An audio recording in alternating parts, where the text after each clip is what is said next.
Son, go out the way just to help my position. When I was broke, I just knew I would get it. That hate shit you want ain't no good for my spirit. It is what it is, I got tired of forgiving. Mouth full of ghost crackers smiling and glisten. Out with the old, my phone jumping this Wednesday. Knew I was special, just needed a listen. Lift up a latch and detaching the ceiling. Super Dushani, the motherfucking greatest. This my new rental, don't care, I drag racing. In your apartment, I'm popping the latest. Started finessing, so that's how we played it. Stepped envelopes, got it right out my brothers. No competition, we shine with each other. So many nights had my mind in the gutter. Mama told me like, boy, keep it together. Link with a big booty freak, it's whatever. Bet like a ring, we ain't cutting, we wrestle. Call my connect, need a package of pressure. Mind on my money, you know how I'm stepping. Take your advice, but I really ain't need it. You in my presence, 1K, how you keep it? Act like a star so they don't treat me basic. Bills late, niggas start getting creative. Go out the way just to help my position. When I was broke, I just knew I would get it. That hate shit you want ain't no good for my spirit. It is what it is, I got tired of forgiving. Mouth full of ghost crackers smiling and glisten. Out with the old, my phone jumping this Wednesday. Knew I was special, just needed a listen. Lift up a latch and detaching the ceiling. Super Dushani, the motherfucking greatest. This my new rental, don't care, I drag racing. In your apartment, I'm popping the latest. Started finessing, so that's how we played it.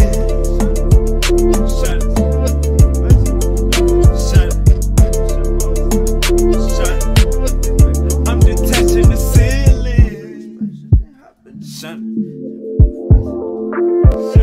I'm full of ghosts while it's shining and glistening. Talking my language, that's tired of forgiving.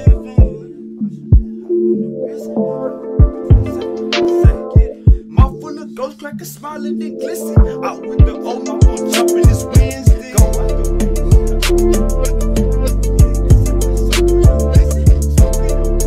Open the distance, it's what it is, I got tired of forgiving.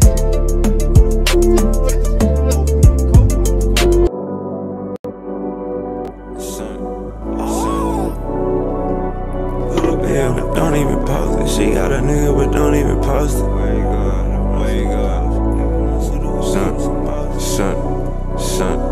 She got a nigga, but don't even post it. I pull up with the runs and the potion. Niggas no suitor who keep him some motion.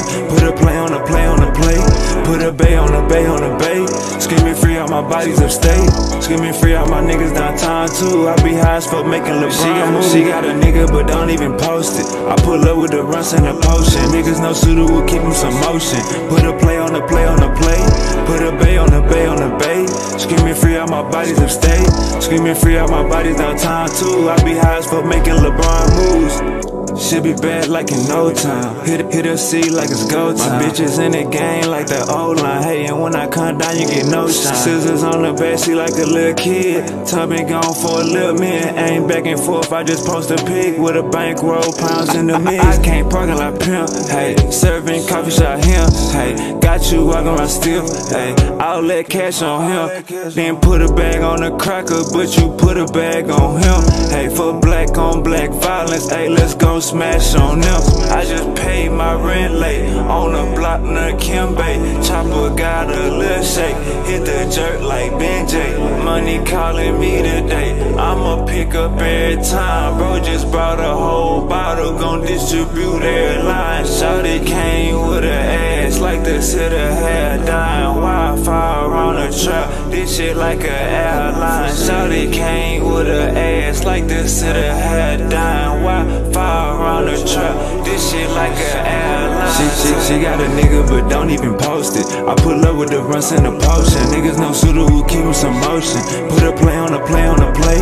Put a bay on a bay on a bay. Screaming free out my bodies upstate. Screaming free out my niggas downtown too. I be high as fuck making LeBron moves. She got a nigga, but don't even post it. I pull up with the runs and the potion. Niggas no suitor who keep him some motion. Put a play on a play on a play. Put a bay on a bay on a bay. Screaming free out my bodies upstate. Screaming free out my bodies downtown too. I be high as fuck making LeBron moves. Gotta get up and get up and get up and get it. You working that job, but you stuck in the trenches. Cash to be made, so who out here tripping? My cellular phone got a damn chip in it. Wake up, sign for 30 balls. Still in the trap with dirty clothes. You can be different, work my phones. You can be dead and work alone.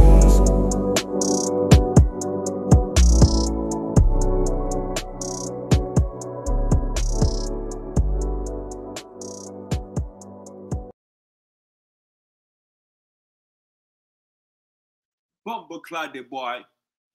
Bumper clot, my album just dropped. You know how it got. Bumper clot.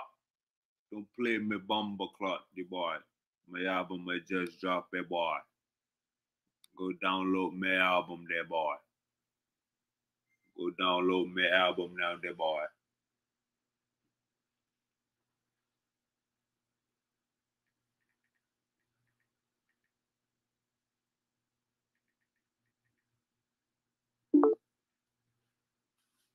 I think that my Uncle Chip, the boy. My Uncle Chip. Hello. Me, Uncle Chip. So what do you think about Trump's tariffs? Me, Uncle Chip. How you doing there? Really good. Me, Uncle Chip. Me, Uncle Chip. I have an issue, me, Uncle Chip. What's that? My issue, me, Uncle Chip. My supplier is in China, me, Uncle Chip. Which supplier is that? Me, Claude, and me. Let's just say me close supplier, me, Uncle Chip. Me close supplier in China. They telling me about a tariff side. What are you? Oh yeah. Can you please tell me about the tariff side? Well, I mean, you picked the wrong country. I mean, that Trump is neutral tariffs on each other up to like 150%. So they're pricing. You have to find a new supplier, somebody that's not going to charge you. I would look for somebody in Sri Lanka, to be truthful. Okay, me Uncle. Vietnam and Sri Lanka. I'd look at those two countries. Me Uncle Chip. Can you explain? I heard 185%, me Uncle Chip. More than I thought. So where is your Caribbean accent these days? Me Uncle Chip. What the what? Your Caribbean accent. Your Bob Marley I accent. This is how I sound, me Uncle Chip. Uncle when Harold. When you're channeling Bob Marley, yes. Uncle Harold, I have to introduce you to me, Uncle Chip. Me, Uncle Chip. This is me, Uncle Harold. Hello, how you doing today, sir?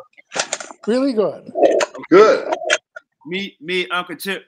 I heard it was 185% for me to get my product from China. Me, Uncle Chip. Well, you know better than I do. I heard 150, but maybe they boosted another 30% on from side to side. So me, Uncle Chip, can you break down if my product was $100? How much would I have to pay more with 185%, me, Uncle Chip?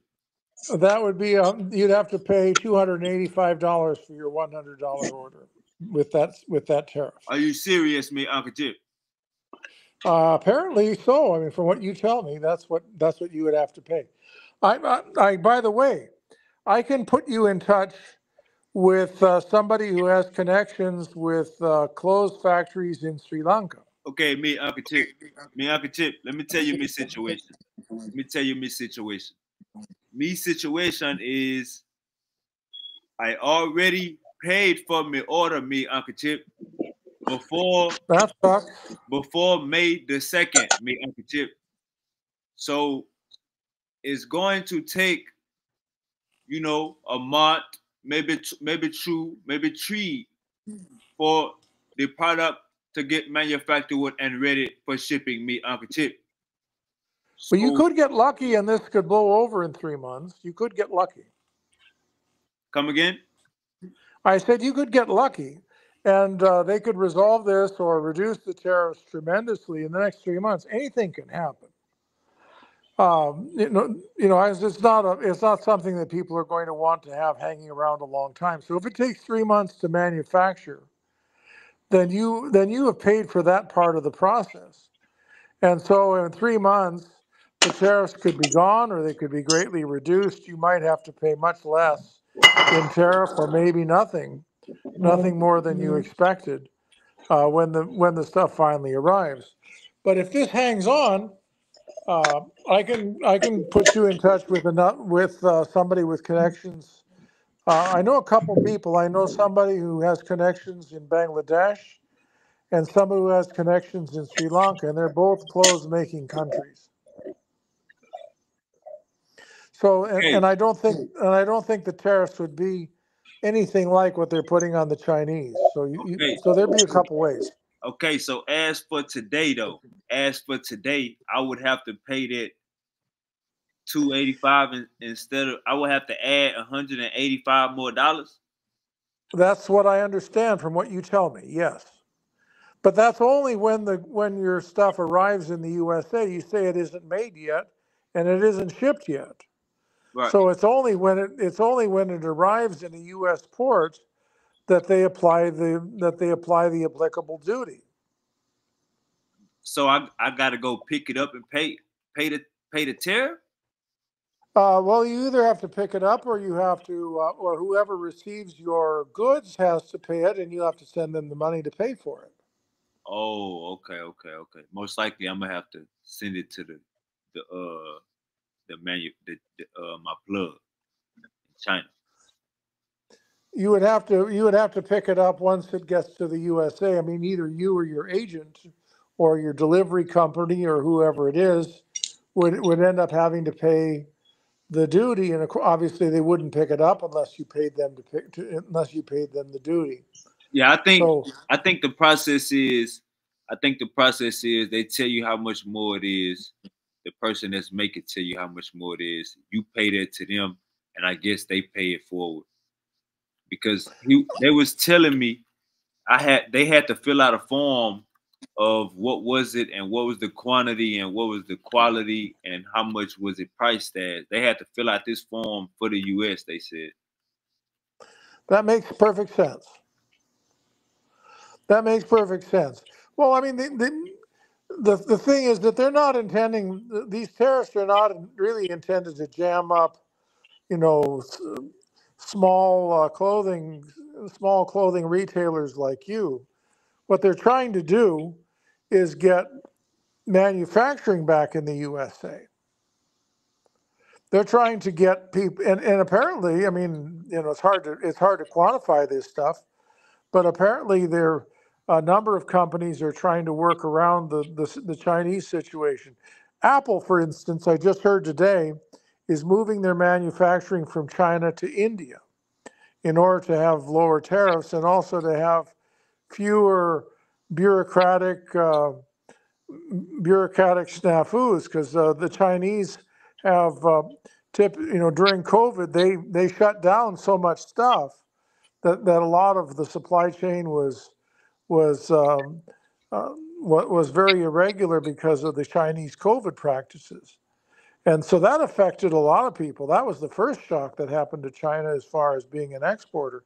People are saying, well, I mean, if you're gonna have such capricious laws that say today you can go to work, tomorrow you can't, and you just mandate everything, you're making your country less reliable as a manufacturing and trading partner. So I assume that there's a qualification for a product to be considered U.S. made. It doesn't have to be 100%. There's a certain percentage of U.S. content or labor that enables a company to sell tariff-free as a made-in-USA product. It's not 100%. So they're going to try to figure out what they have to do to be considered a domestically manufactured product.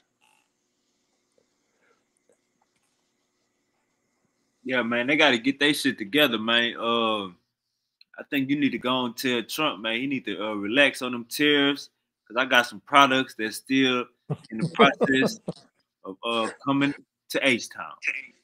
So how much are you in for with the Chinese? About $500,000.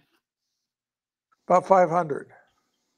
So I could see that 185 So you take 500 and you go, so you double that, that's 1,000. You go 85, that's 1,000. You're looking at like 1,400 for your $500 of clothes. I feel you. I feel you on this one. That's a lot of money. You got to go holler at Trump for me. Well, I do know somebody who sees him from time to time. I don't see him, but I know somebody who does. He actually has been to Mar-a-Lago 4 or 5 times. He's seen Trump. They have talked from time to time. You know all y'all look alike, so you can sneak in the White House. No, not true.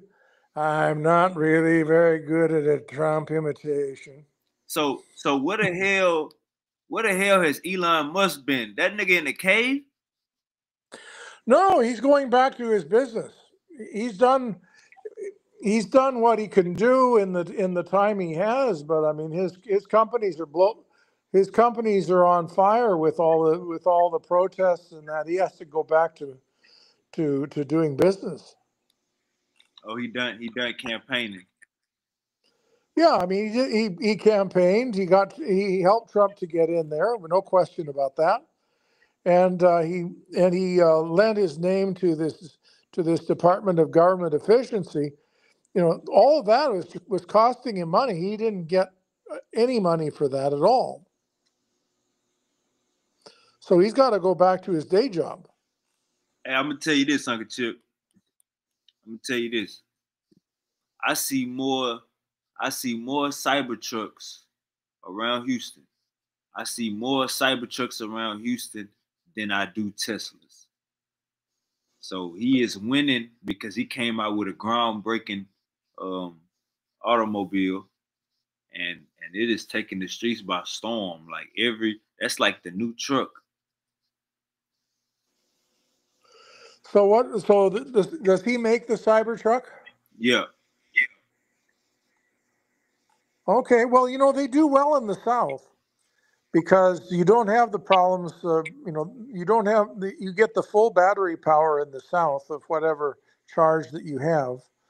And so if they put charging stations in Houston and around and in Texas and along the Sun Belt and in Florida and California, except in the mountains, those things are going to work really well. Where they're going to have trouble is Minnesota, New Hampshire, Vermont, right, Maine, the weather, Alaska, because there the charge of these cars is greatly reduced in cold weather. Right. But in the South where you are, I mean, it's perfectly, I mean, probably 9-10 months a year, you get absolutely full charge out of those things. Right. I think Houston has a little bit of cool weather in January, the end of December, and maybe half of February, and then it goes back to normal. Yeah, this sub-Saharan Africa down here. I've been there a few times near the River Oaks area. My nephew had a nice house about 3 blocks from River Oaks and like a block off of Westheimer. Okay. Yeah, Uncle Harold know exactly what you're talking about. And you do too, I'm sure. Yeah, I say me and Uncle Harold. Yeah. I say. Oh, you're both Houston. So you're both Houston folk. Most definitely. So with the so what is the next game plan with what's going on with Germany, Ukraine? Well, Trump is trying to negotiate peace in Ukraine, but I think it's very difficult because Russia doesn't want anything that Ukraine wants, and Ukraine doesn't want anything that Putin wants. I mean, Ukraine doesn't want anything that Putin wants, and Putin doesn't want anything that Ukraine wants. Hey, and so, shout out to Putin, man. Hey, Putin sending them troops to Africa, man. Poop sending them soldiers to Africa. Hey, let me just say, Uncle Chip, I don't know if you realized it, but Chip definitely dropped. Uncle Chip definitely dropped a gem. Sicky D, you know Sicky D, Uncle Chip. Yeah, sure. Putin been dropped. Hey, Uncle Chip, we got a war going on in Africa. You know what I'm saying? A lot of coups. Well, there's several wars going on in Africa. Which one are you talking about? Say it again, Uncle Chip. There's several wars going on in Africa. Which one are you referring to? I'm referring to specifically Ghana, Nigeria, Liberia, what Kwame Ture is? Who is Kwame Ture the president of? Good question. I mean, not Kwame Ture. I'm sorry, not Kwame Ture. Ibrahim Ture. Ibrahim Ture. Who is he the leader of? The president of? Let's see.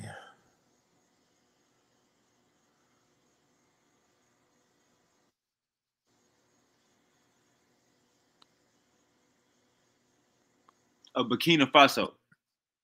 Oh, okay, yeah.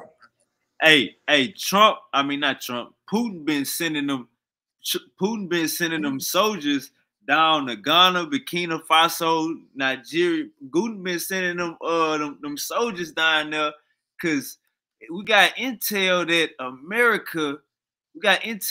America is trying to take out some of our powerful African leaders, Uncle Chip. Will you hold America accountable for trying to doing coups in Burkina Faso, Uncle Chip?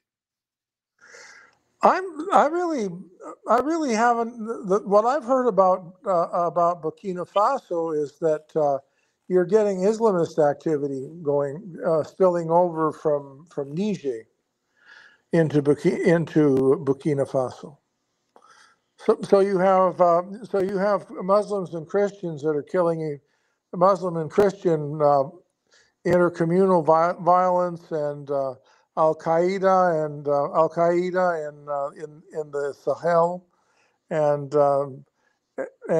Boko Haram, which are killing a number of people there in that country for the first time. It was relatively peaceful. That was a fairly peaceful place, and now it's spilling over into them. They definitely say it's a war going on in the Sahel. Uncle Ibrahim Ture is trying to kick all of the French out, kick all of the westerns out of his country, and he's opting for self-reliance in Africa. And you know what I'm saying? No more stealing the cobalt, no more stealing the uranium and magnesium, no more stealing none of that. He trying to more so have Africa unified. Do you think he is a dangerous man for trying to unify Africa? Ibrahim Ture. No, I mean everybody wants what's best for themselves, and a nationalist leader who wants who wants good things for his country. You can't blame them. You can't blame the man for being the president of his country if he. A lot of those countries that are on the West African front are among the poorest in the world. They're getting nowhere. They live really poorly. Their education systems are really poor, and they are among the poorest countries in the world. So I mean, you can't blame a president for saying we got to shake things up and do something different. You just can't blame them for that. But on the other hand, they are responsible for doing their best to keep order in their country, to keep their people from being massacred. That is the obligation of any government. I'm trying to find this article. We got this. Let me see.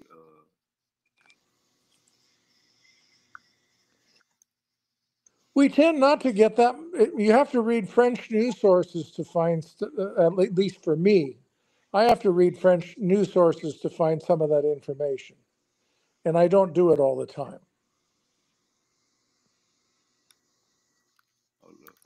The other source of information I get are consolidation services that talk about Muslim Christian massacres and persecution and things like that. That's another source, unfortunately, of information about those places. Man, I'm trying to see what is maybe I gotta go to YouTube. They want me to go to YouTube. I gotta find this coon real quick. Hold up, we was about to go on coon alert. Let me see. I'm gonna look up. Just gonna do something general. I think it was like a NATO, a U.S. Attorney General or a NATO leader, a black bald head man, said trying to call out Abraham Ture. Let me find out his name real quick.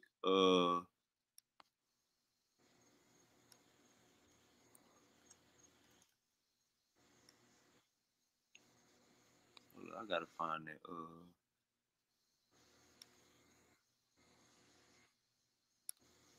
Find that article real quick.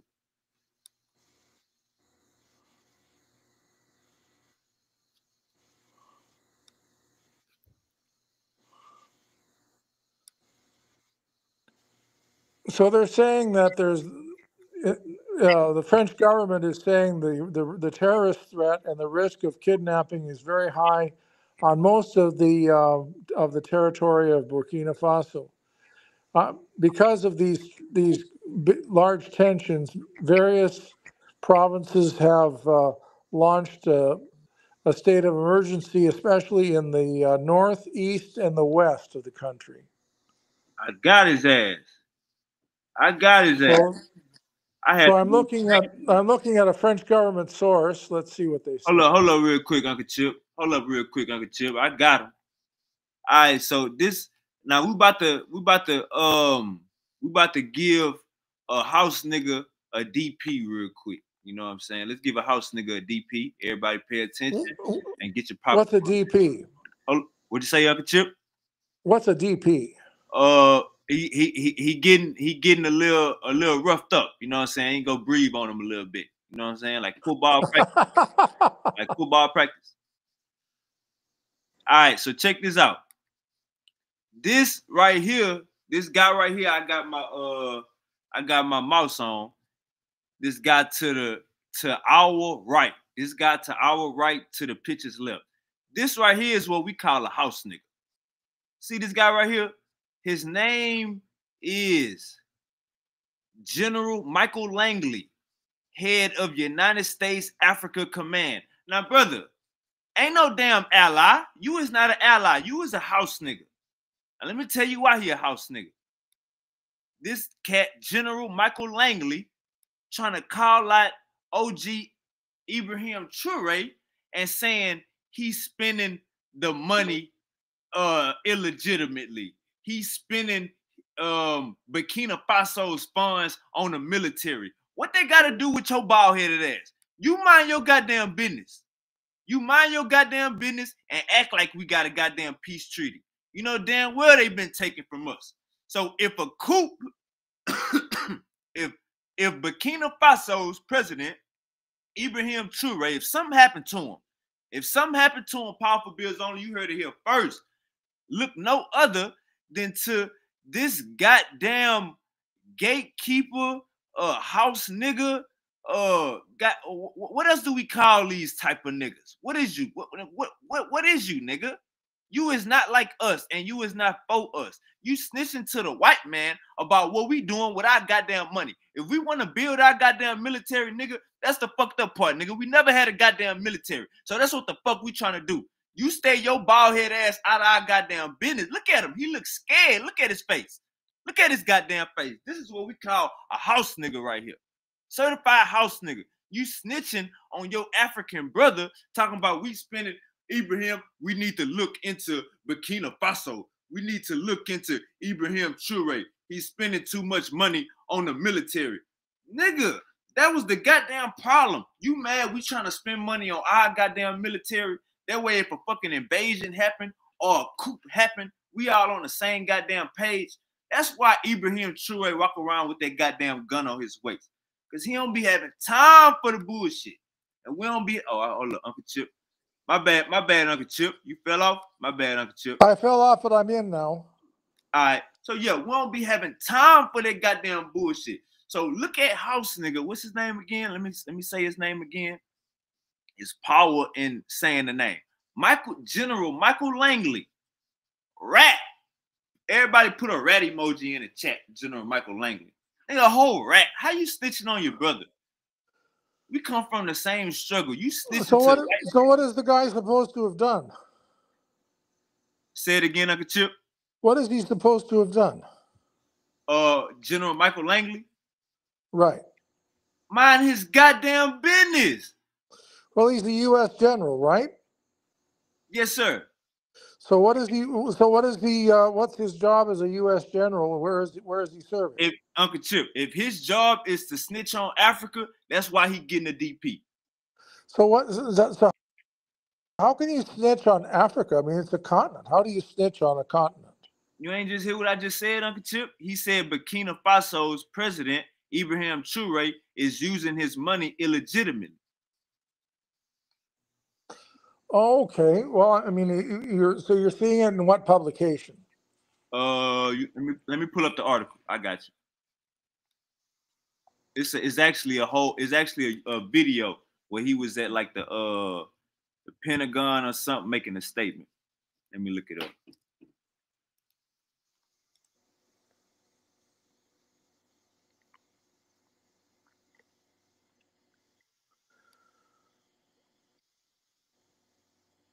Well, unfortunately, when you have, as I see it, when you have when you have your citizens being massacred by Islamist militia groups, and you have people being kidnapped off the streets of your capital city, that's a pretty heavy emergency situation. I don't see, Uncle Chip. I don't know what you're talking about. I don't know about none of that. It sounds like that sounds like an Arab problem. It sounds like them Arabs and them religious Africans tripping.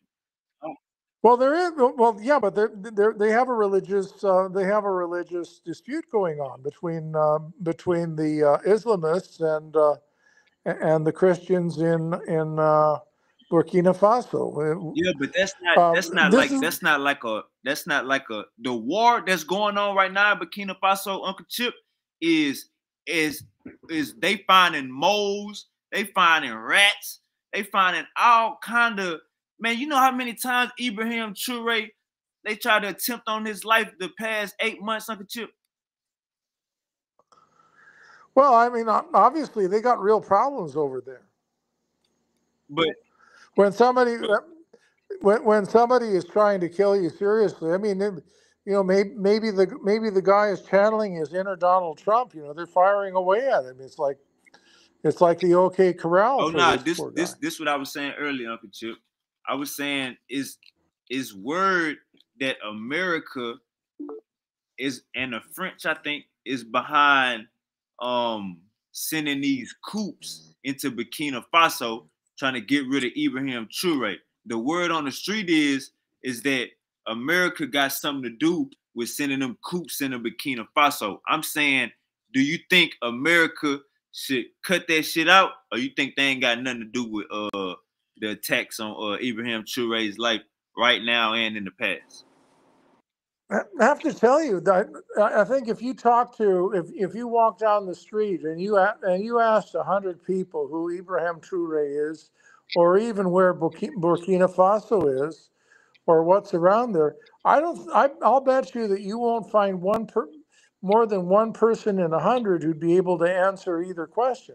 Now, Ibrahim Traoré, I didn't know until when you mentioned who he was, I went to look him up because I didn't know. Now, Burkina Faso, I do know just a little more about because I know bad things are happening over there. I put in the chat something here. I'll translate it for you. In additional information, traffic is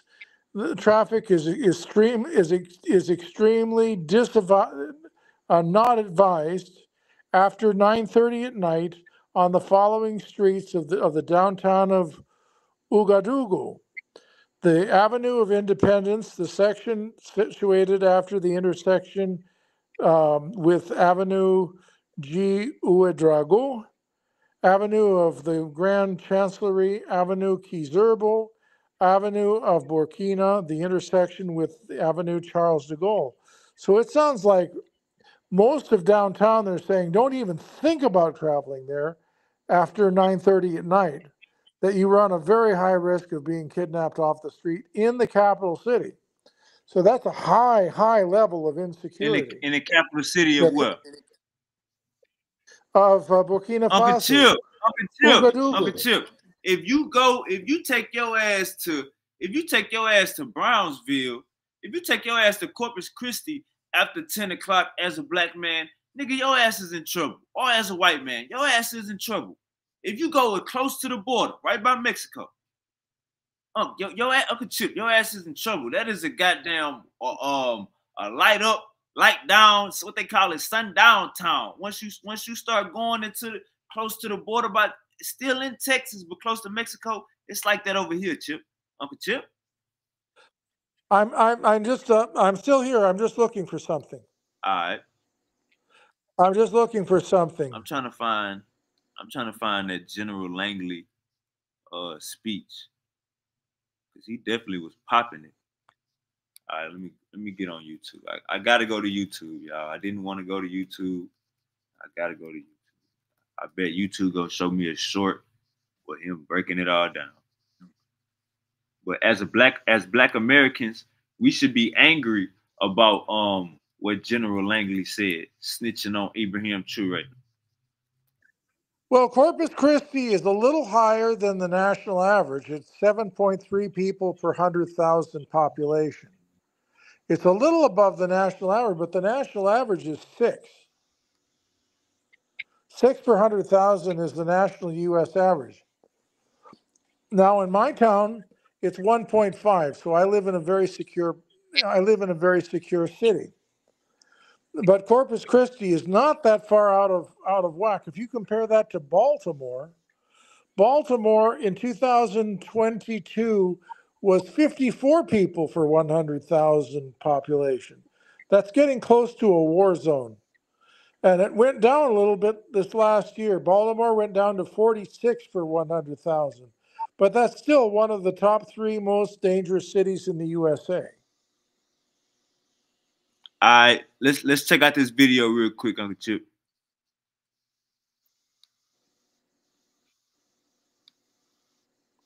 Let me make sure I got it.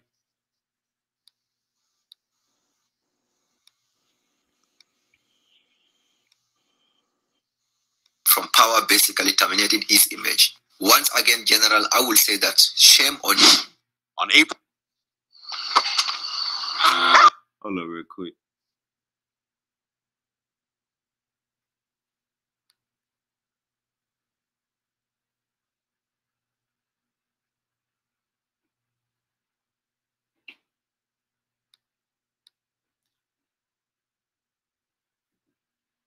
Get your money, get your money. All right, here we go. On April 3rd, 2025, in U.S. Senate, General Michael Langley, commander of the U.S. AFRICOM, made serious, regrettable, and baseless remarks against Burkina Faso.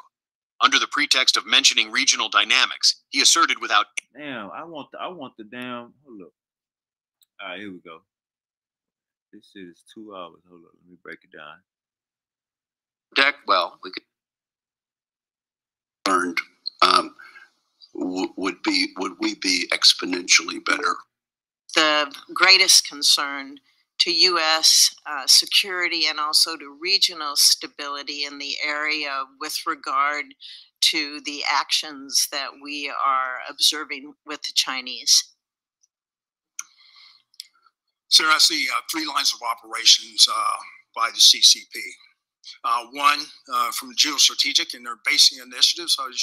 As you well know, Dorley and Djibouti is their first start, and as the chairman talked about in his assessment.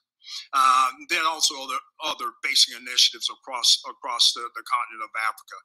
Then their geopolitical line of effort in trying to dislodge the overall leadership in their quest to be the regional hegemon, as we start to look at their activities in the UN and trying to get geopolitical advantage over the West. And then also geoeconomic. They treasure critical minerals. They need those critical minerals, not only for their defense and industrial base, but also for their greater industrial base. Those lines of efforts are what we're watching closely because they want to be the global hegemon. Thank you very much. Thank you, Senator Fisher. Senator. All right, now everybody keep that in note. Everybody keep that in note. Let's go to the next part where he talked. That the Chinese Communist Party is trying to replicate. They can't do what we do. They can't do what we do in PEPFAR, where they extended the life span of a number of Africans by 20 years. They're trying to replicate that. They're trying to match what we do. So that's what we're seeing as we start to fold in the capabilities of USAID under State Department. China is trying to exploit that scene. And do you agree that it would be a huge loss if we don't continue many of those programs? Trying to replicate what capabilities USAID was very successful across a number of years. They're trying to replicate that, whether it's in health diplomacy or any development type programs. They're trying to use that as an extension of the Belt and Road Initiative to gain favor by the African countries. And they would you say it's not principally altruistic on the part of the Chinese communists? Chair, I'd say that they've made some missteps in the last couple of weeks, especially in Zambia with that spillage into the river that affects 5 million people. So they're getting a horrible start using a track analogy. But they do it in their own self-interest, the Chinese. Absolutely. Thank you very much. And rat, the whole rat. That white man, Mr. Wicker, like, hey, hold on, let me pause right there. That white man, Mr. Wicker, like, bro, like you. So you hating that the Africans is getting help from the Chinese, bro. Let's start from the beginning. Let's start from the beginning conversation. These niggas say they got minerals over there and they value their minerals over there. Why you work? Bro, if the minerals is developing and growing and been in Africa, why is he talking to crackers like that? Why is he talking to crackers like that? They got minerals over there. If they trying to get some military upgrades. Why are you snitching to the white man? Have to put him in check. So is China doing that willingly? Yeah. All right. So it's not. So they not. China is not forcing Africa to do nothing. You just over here ratting. Go ahead. Well, it's something that governments always look at is, you know, who's trying to get allies where, what are they promising them, what are they delivering to them. This is everyday stuff. Uncle Chip, this is a black man speaking, Uncle Chip, about his own people to crackers, Uncle Chip. Well, so I mean, you have white crackers, and you have yellow crackers, and you have brown crackers. I mean, right. He is a brown cracker, Uncle Chip. You know, actually, that terminology came from this part of the world, Sean, because you have when Fort Myers first got started, the cowboys in this part of the world moved cows around by cracking whips. Huh. So it had nothing to do with the color of the skin. It was the job description. And instead of riding the range with a lasso, they walked their horses and cracked whips to move the cows down the road from Fort Myers down to Punta Rasa to get them onto ships to ship them around in ships from southern Florida to the slaughterhouses in the East Coast. So that's where the name cracker comes from. All right, Silk. I'll let you. How you feel about all of this, Silk? What we got going on? You gotta unmute your mic. I seen that snow bunny in the background.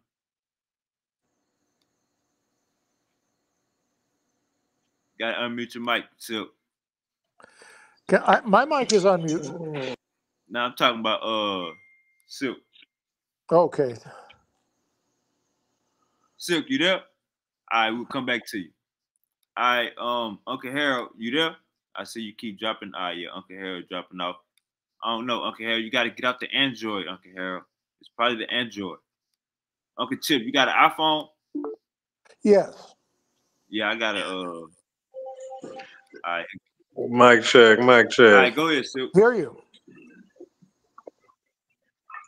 Yeah, man. So what you said, Wave? You say he out there singing, huh? He's singing like a canary in front of the man. He out there sounding off. They trying to gain economics. They trying to. He said China had the spill though, right? And they didn't clean. What he said, it hurt a lot of the people. China has a habit of over-promising and under-delivering in a number of countries.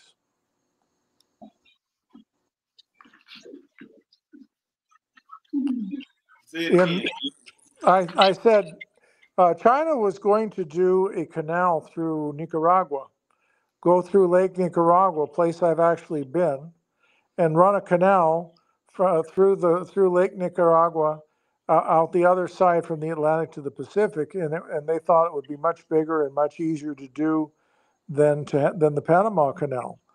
But the problem is that the Lake Nicaragua is very polluted, so they'd have to clean that up.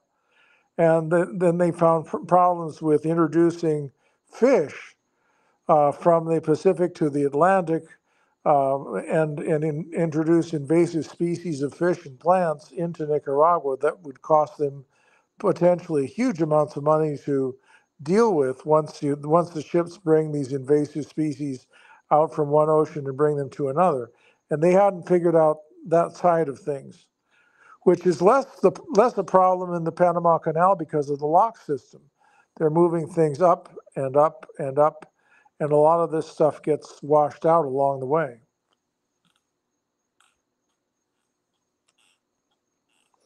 And of course, the environmental situation in Panama is nothing like the environmental situation in Nicaragua. Nicaragua is raw sewage everywhere.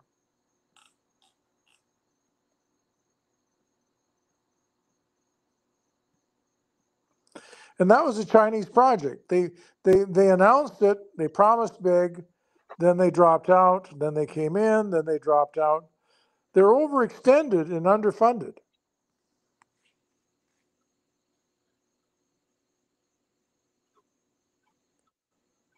Can you hear me?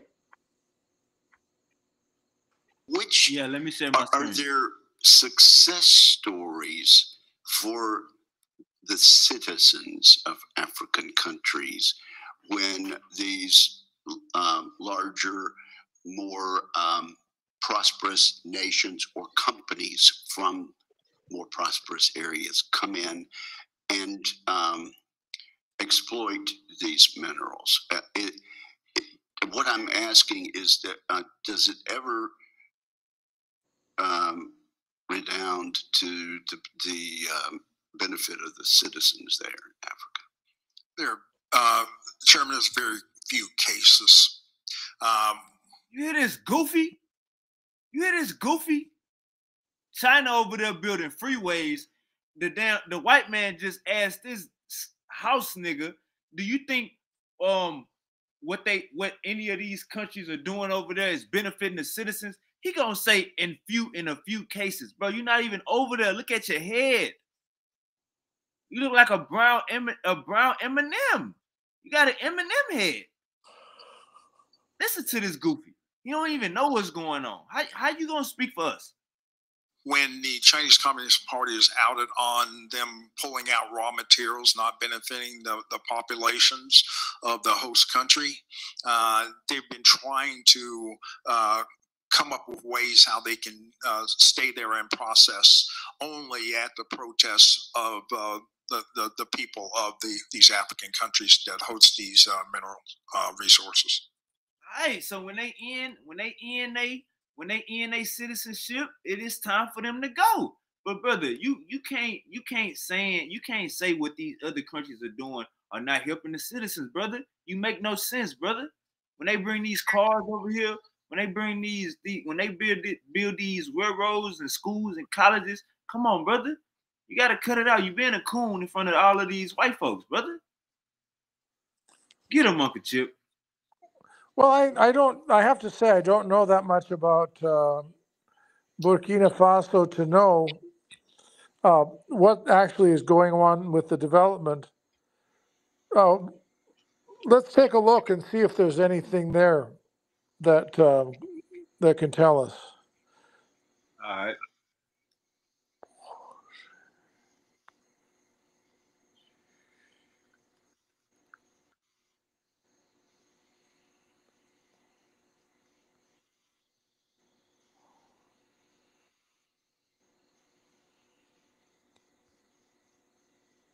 It says they restored diplomatic ties with China in 2018 and have since established a strategic partnership. China has been actively engaged with Burkina Faso through media and multilateral forums. Let me look up Russia. Well, let's see. Here's something. The African Development Bank. Say it again, Uncle Chip. African Development Bank. This is in May 2024. Okay.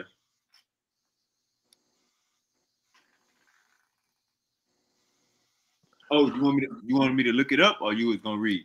Well, I'll print it and send it to you. Hold on. African Bank. African Development Bank. Let's see if I can find a way.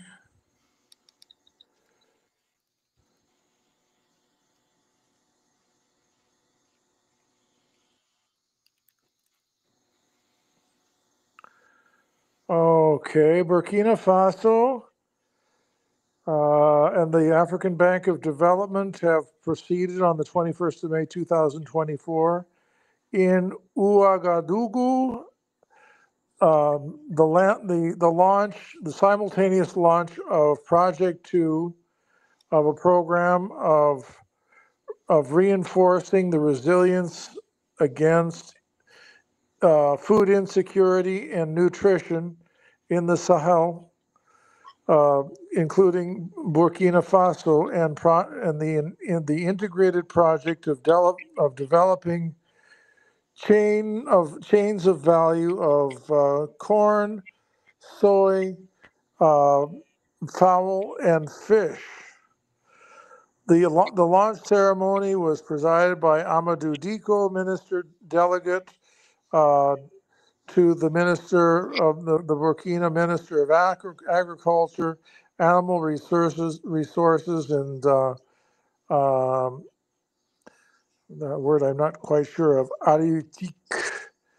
I think that might be wind, something to do with wind resources, charged with animal resources, and in the presence of Daniel Ndoye, responsible of the Office of the African Bank of Development in Burkina, and Madame Mamounata Kiemtore, representative of the governor of the region of the center, and Ali Badara Traoré, General Secretary of the National Chamber of Agriculture. So that was one project that they had going, but those are all tradition. That's really traditional stuff, mostly. All right, so check this out. China is involved in infrastructure projects in Burkina Faso, particularly in the energy and communication sectors. For example, China provided funding for a 4 MW solar power plant in Bazega and also contributed to the laying of fiber optic cables for improved internet infrastructure. Additionally, China has expressed interest in cooperation with Burkina Faso under the Belt and Road Initiative, particularly in healthcare and infrastructure. All right, so China is helping out this house nigga up in there talking about China trying to be like us. China, nigga, U.S. ain't in Burkina Faso land no Wi-Fi. What is he talking about? Now let's go this. Yes, Russia is providing support to Burkina Faso, including infrastructure development, although the exact nature and extent of this support is still evolving. Russia is also actively involved in military cooperation with Burkina Faso. That's what I was talking about. Putin sending them soldiers over there to help out, because they know what's going on. Burkina Faso and Russia have signed memorandums of understanding focusing on education and training, infrastructure developments, and public opinion related to peaceful uses of nuclear technology. This includes cooperation on accessing and developing nuclear infrastructure, military cooperation. Russia has been sending military personnel, supplies, and infrastructure to Burkina Faso to help the country boost its defense capabilities to fight terrorism. In late 2023 and early 2024, Russian military personnel arrived in the country, signaling a growing military alliance. All right, I'm gonna stop right there. So I found something else about that. There was let's see. I think this one is the USA. Let me go back and look just to be sure. No, it's let's see. It's published by the French Agency of Development. So they're looking at loaning 80 million euros to the government of Burkina, with several goals. One is to build and rehabilitate 13 kilometers of roads in order to link the various neighborhoods between them and the center of town. Develop 3 secondary centers in order to avoid massive displacement toward the center of town. They're trying to help them manage public space. Uncle Chip, you said this is France?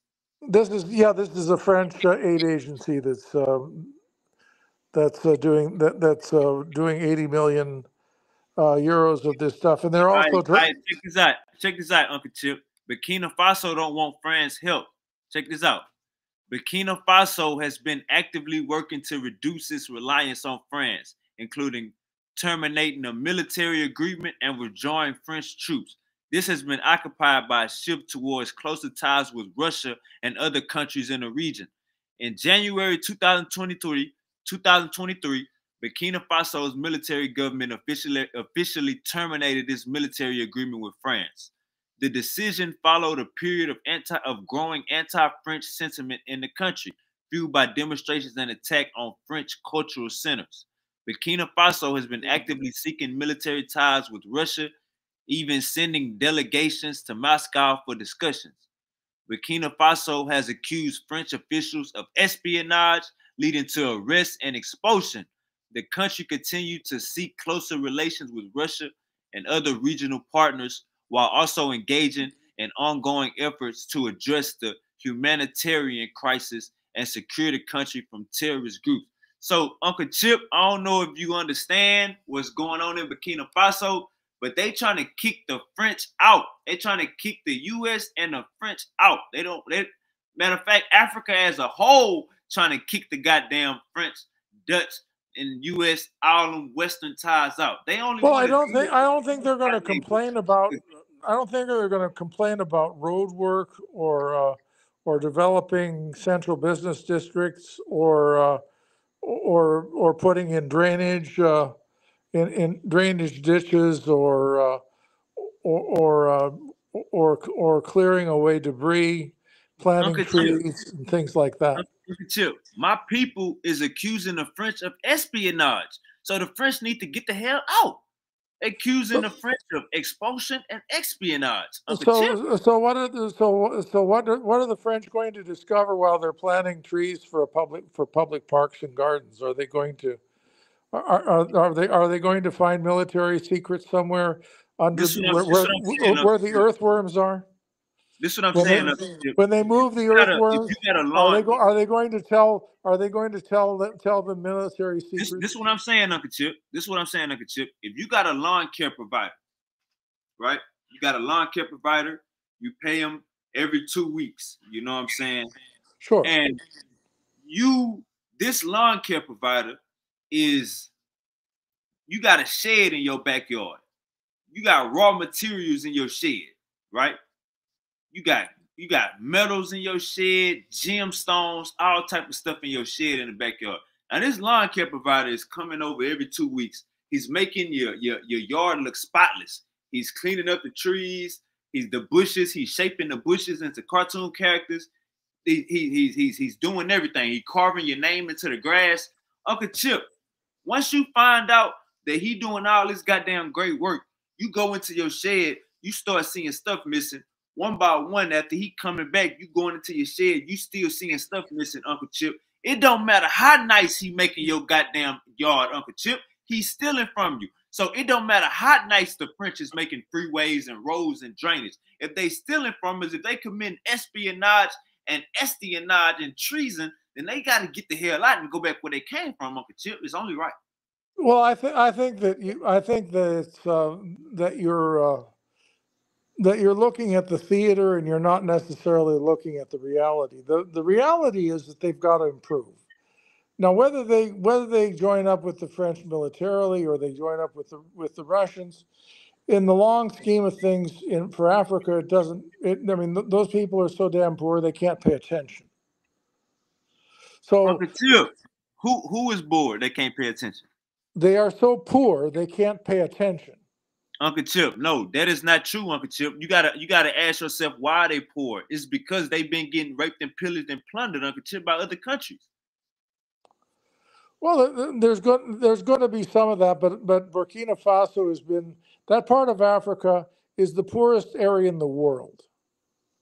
Why though, Uncle Chip? We gotta address why. Many this part of Africa, Uncle Chip. You gotta address why this part of Africa is the poorest in the world, Uncle Chip.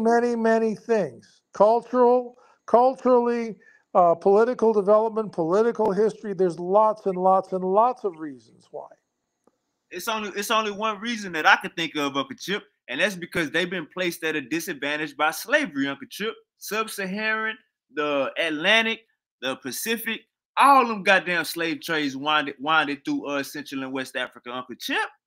But slavery in the French domains was abolished in 1840 something. It was done before the Civil War. So the whole time, 400 years, 300 something years of European slavery and 1,000 years are still going right now of Arab slavery, Uncle Chip, and you want to say the country is poor? It's a reason why, Uncle Chip. They've been having their foot on their neck. There is slavery. Let me say why. They've been having their foot on their neck by people that say they love God. Well, yes, there's slavery. There's slavery in the area, but slavery now in Africa is a crime of opportunity. If people are leaving these poor areas and going into Arab areas, trying to get to the Mediterranean coast and catch a boat to go over to Italy, Greece, or France, they sometimes have gotten snapped up in this, especially in Mauritania and in Tripoli. The whole Marine Corps of the shores of Tripoli in the late 1700s, early 1800s, they were grabbing crackers off of ships to make them slaves, and of course, Thomas Jefferson sent U.S. warships to tell them to knock it off, and they did. But now you have poor black people going from these sub-Saharan to Europe, and some of them have been enslaved when they got to Tripoli. All right, and there are people. All right, Uncle Chip. Let me I'm gonna get into something you said earlier. Let me just let you know this, Uncle Chip. In all of Africa, specifically on that goddamn coast, Uncle Chip, fish is plentiful. Corn, all of them grains is plentiful, Uncle Chip. They don't need China or the French to import corn into Burkina Faso or nowhere in Africa. They don't need fish. They don't need the French or China to import fish nowhere in Africa. Fish is plentiful in Africa. We keep the goddamn fish, Uncle Chip. We keep the corn is naturally grown in Burkina Faso, Uncle Chip. So I don't know what you was reading, talking about they was donating corn and fish, Uncle Chip. No, I didn't say that. I didn't say that. What they're doing is they're fixing 13 kilometers of roads. They're developing 3 urban centers in order to give people a chance to work closer to where they live rather than go to the center of town every day. And they're rehabilitating certain areas of public space, drainage, tree planting. That was that last one you read. I'm talking about what you read before that. You brought up fish and was you talking about China? Well, no, I was talking about the Bank of Africa. Bank of Africa, right? And that's between Africa and who? Those are countries in Africa that are trying to help each other. Oh, okay, I got you. So it's Burkina Faso and the African Bank of Development, which is an institution that's run by African countries, and they're trying to develop resilience to food insecurity and nutritional insecurity in the Sahel. And apparently Burkina Faso, the Sahel is dry. I mean, sometimes you get enough rain and sometimes you don't. And they're also trying to develop supply chains for corn, soybeans, chicken, and fish.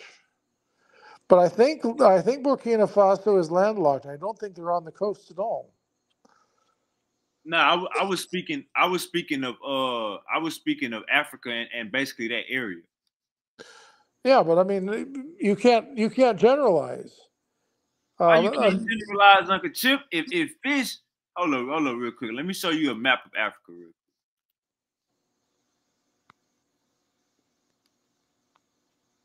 I think Burkina Faso is landlocked. Yes. It's a landlocked country. It's surrounded by Mali, Niger, Benin, Togo, Ghana, and Ivory Coast. Hold on, Uncle Chip. Ivory Coast, that's all on the coast. Ivory Coast is landlocked. Uncle Chip, it's landlocked by countries that's on the coast, Uncle Chip. Now look at this. Look at this. I'm looking at the map right now. Let me say, Uncle Chip, it's not far from the water, Uncle Chip. That's what I'm saying. It's farther than you think. It's not farther than you think when we talking about we do this every day, Uncle Chip. Look at this. This is the Atlantic Ocean right here. Now, I ain't even pull up the creeks and the rivers that flow to the Atlantic Ocean. But I'm just showing you how close Burkina Faso is to the water, Uncle Chip. It's not quite what you think. I didn't say it was on the coast. I didn't say it was on the coast. I just said I understand. I understand that, but the problem is the roads are absolute shit over there. Togo. I said the roads are absolute crap. You take the little absolute crap. Yes, take the little country of Togo. Uncle Chip, China been helping out since 2023, Uncle Chip. But it takes years to build a good freeway. Uncle Chip, it take about 6 months to 8 months to build a good freeway, Uncle Chip. The interstate highway system in the USA started in 1955 and ended in 1975. So it took 20 years to build. The Pan American freeway system through Mexico down to Tierra del Fuego was decades in the making. And you have to understand, and you have to say, well, what kind of resources are available for building in different parts of the world. You know, the U.S. has orders of magnitude more resources to dedicate in road building than some poor place like Burkina Faso, where people are working by hand. They're working by hand in places like Nicaragua. They don't have machines. They're digging holes, mixing cement in barrels and pouring it out and spreading it.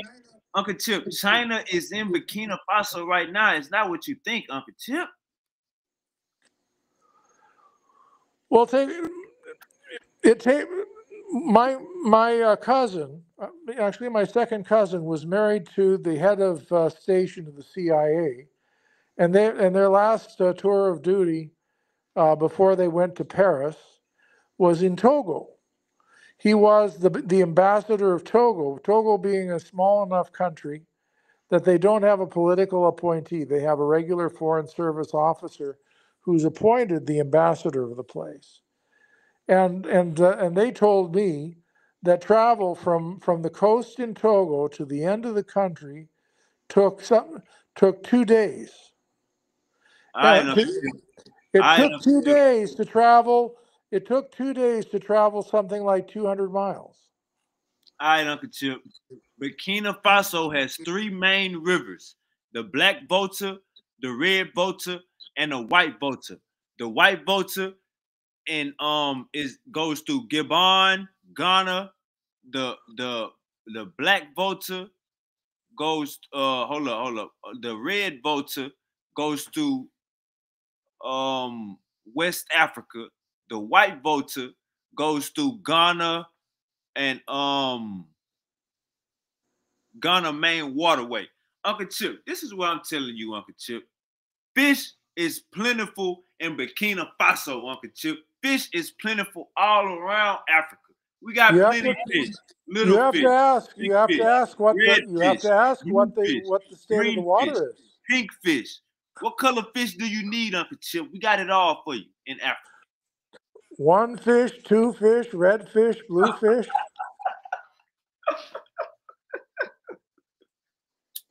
Hey, Uncle Chip, I just think it's crazy that, like, as far as mainstream media, we'll be thinking like not to like certain countries, and then you find out they be doing like what Putin doing, sending them goons over there, what China doing, giving Burkina Faso Wi-Fi. You know what I'm saying? It's like, and then you got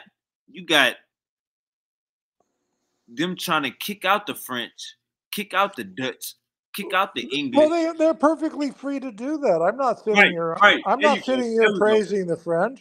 There we go. I'm not sitting here saying the French are wonderful. I mean, they do good things. They do bad things. You look at what they do. If it, you say they promised this. Did they do it? They say they're building this in 2023. Did they do it? Who knows? I don't know. I mean, we see these things. We see an announcement. It takes time for this stuff to do, and some of it's complete, some of it's incomplete. Sometimes the government changes. Sometimes somebody else comes along and wants a bigger bribe, and the country says, "To hell with you! I'm not paying you." And they say, "Well, then don't build your crap around us." We don't know. There's a lot of stuff we don't know in that part of the world, and I don't read African news constantly. I mean, because we're here online. I'm looking up stuff in French, and stuff that you might not know because I can look up the French sources, and the French have always been more involved in that part of the world than the U.S. has. So I mean, but I do know that they're having a real problem of insecurity. That's a big problem for them. And whether the French didn't help them or did help them, when you see rivers, you want to ask, are they clean enough to fish? Let's figure that one out. How polluted? Uncle Chip, cut it out, Uncle Chip.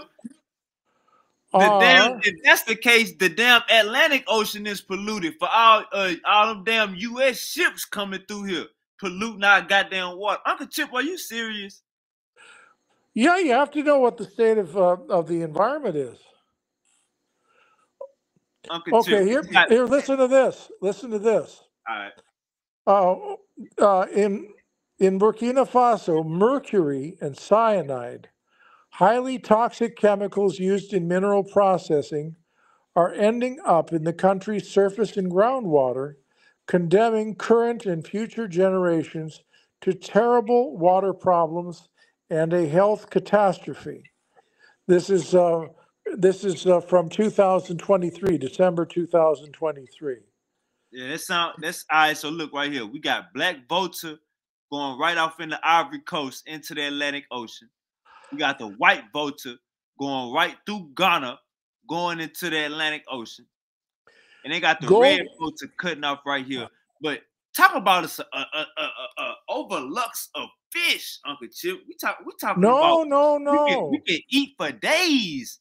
And just how much of this nice little cyanide do you want to eat?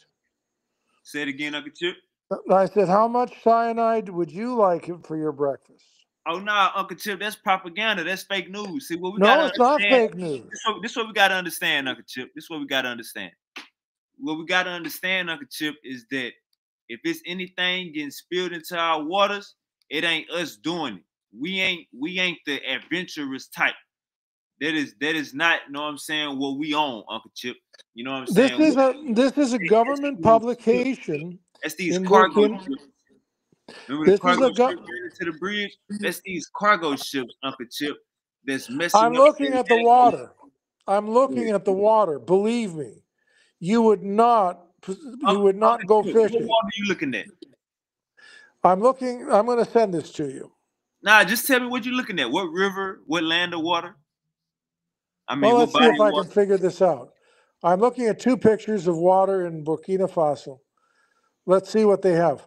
They say right now they do not have, as of 2023, the technical capacity to clean up water contaminated with heavy metals. The principle, legally enshrined since 2009, is still not enforced for lack of an implementing decree. The result. All right, hold up. Uncle Chip, where's that source coming from? Who wrote that source? A European?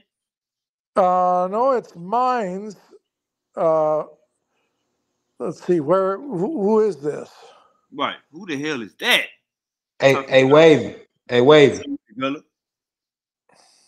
I just wanted to correct something just real quick. I'm gonna say corn is not a natural resource to Burkina Faso or Africa. Corn is from the Americas.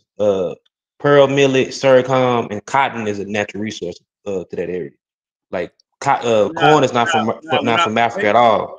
Nah, basically what I was saying was corn is grown in Burkina Faso right now. That's what I was saying. We don't need another country to import corn into Burkina Faso right now.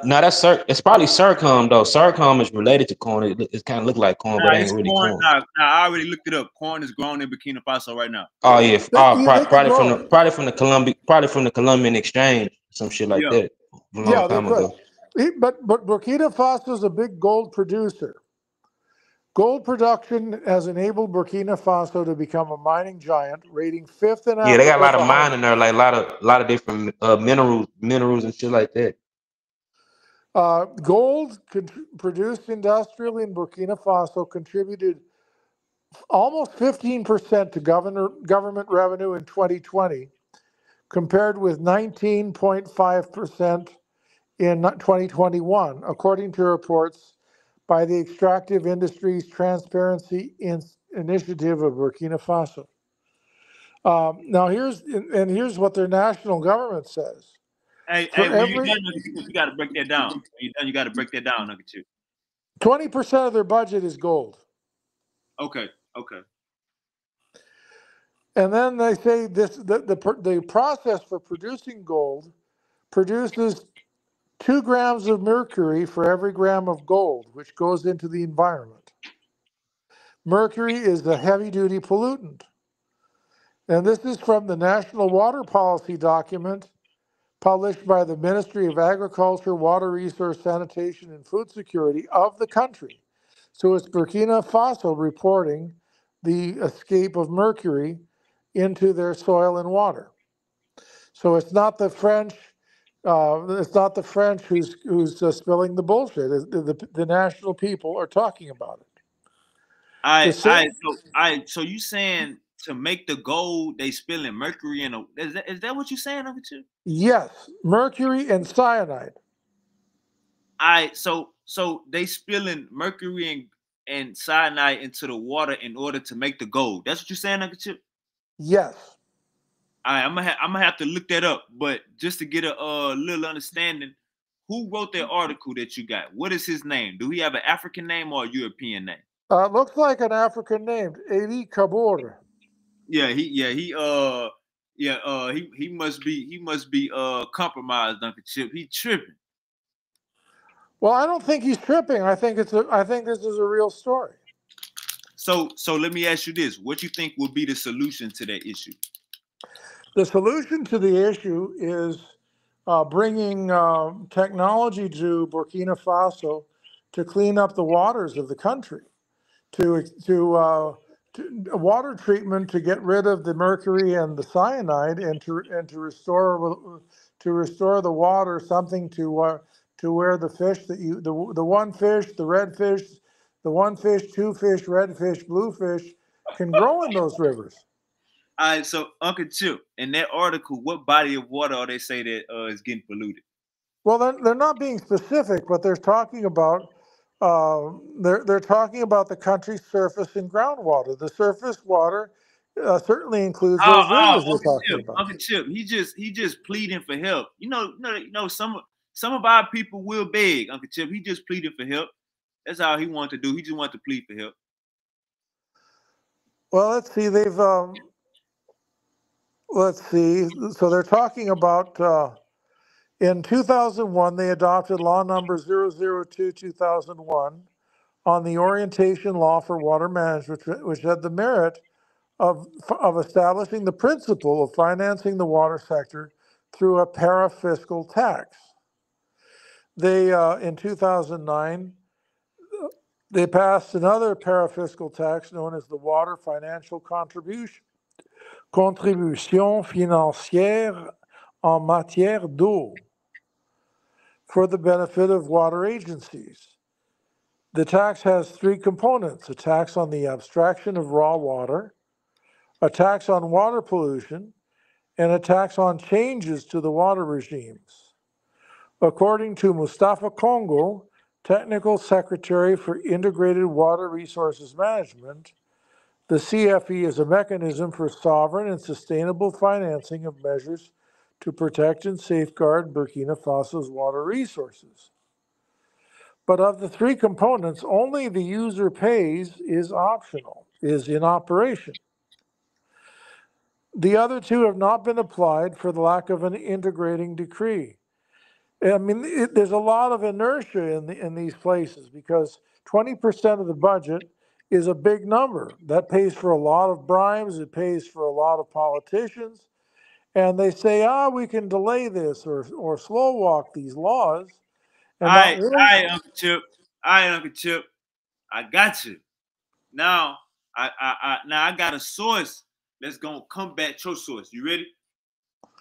Well, let's see what it is. The reason why Burkina Faso is facing a water problem, you gonna say it's because they making gold. I'm gonna say it's because of overpopulation and conflict, terrorism, and all of these people messing with us. Now let me share my screen. Well, I mean, I agree that the population is increasing rapidly. They've had something like a 25% increase in the population of the capital city in just a few years. We got to talk about why the population is getting increased, Uncle Chip. We got to talk about that. And this ain't no new babies. This violence, Uncle Chip.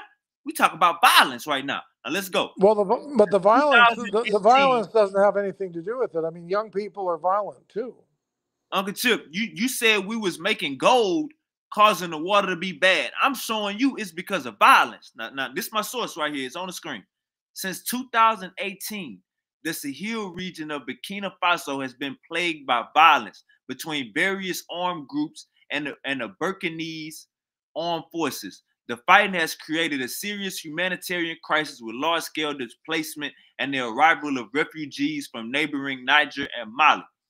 More than 350,000 are currently displaced in the Sahel, around a third of the region's total population, and 628,000 people are in need of assistance of water, hygiene, and sanitation. In both areas with ongoing violence and those hosting thousands of displaced people, access to basic service is a big challenge, and the health risks are enormous. So, Uncle Chip, this ain't got nothing to do with us tapping into our natural resources, Uncle Chip. This got something to do, Uncle Chip, with displacement, people getting ran out of their countries. Why do you think they getting ran out of their countries, Uncle Chip? Damn, Arabs trying to take over Africa, Uncle Chip. Is clear and plain to see. Egypt is not even called Egypt no more, Uncle Chip. It's called Egypt de Muhammad now, Uncle Chip. This is what I'm saying to you, Uncle Chip. But Egypt is a long way from Burkina Faso.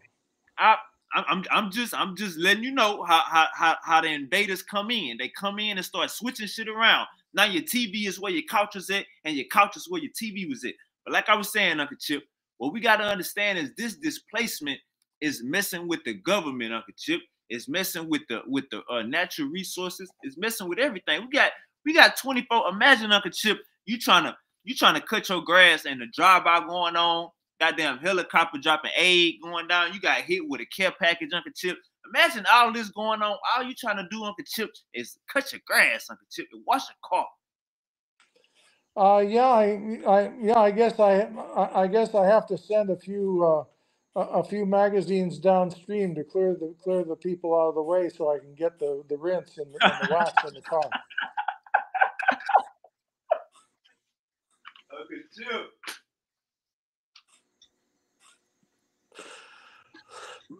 But it's not one or another. It's both and. I mean, I already told you before I looked up anything that Burkina Faso is being invaded by Islamists.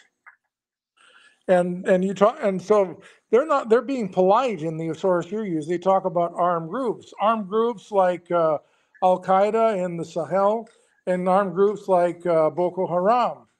And then you have fights between them and the animists and the Christians in Burkina Faso. So yes, absolutely. There's 350,000 refugees both from outside the country and from inside the country. Absolutely, I agree with you. But there's another problem, which is while they're trying to make a living, they're polluting their water. And here's another statement. You talk about the rivers, but here's what the Ministry of Water says in Burkina Faso. Burkina Faso is not a country rich in water resources. Fulgence Tiki, former technical advisor to the Ministry of Water, points out most of Burkina Faso's water resources comes from rainfall, and that this water flows to neighboring countries such as Cote d'Ivoire and Ghana. Pascal Nakohun, Director of Water Studies and Information at the Ministry of Water, says, Uncle Chip, I just told you. One more sentence. All right. Our country receives about 200 billion cubic meters of water in the form of rain, but we don't even retain more than 10 billion. So they get 200 billion and 190 billion leaves the country. All right, let me ask Google this quick question, because I ain't about to speak out of turn, but I think we already went over this. Let me see.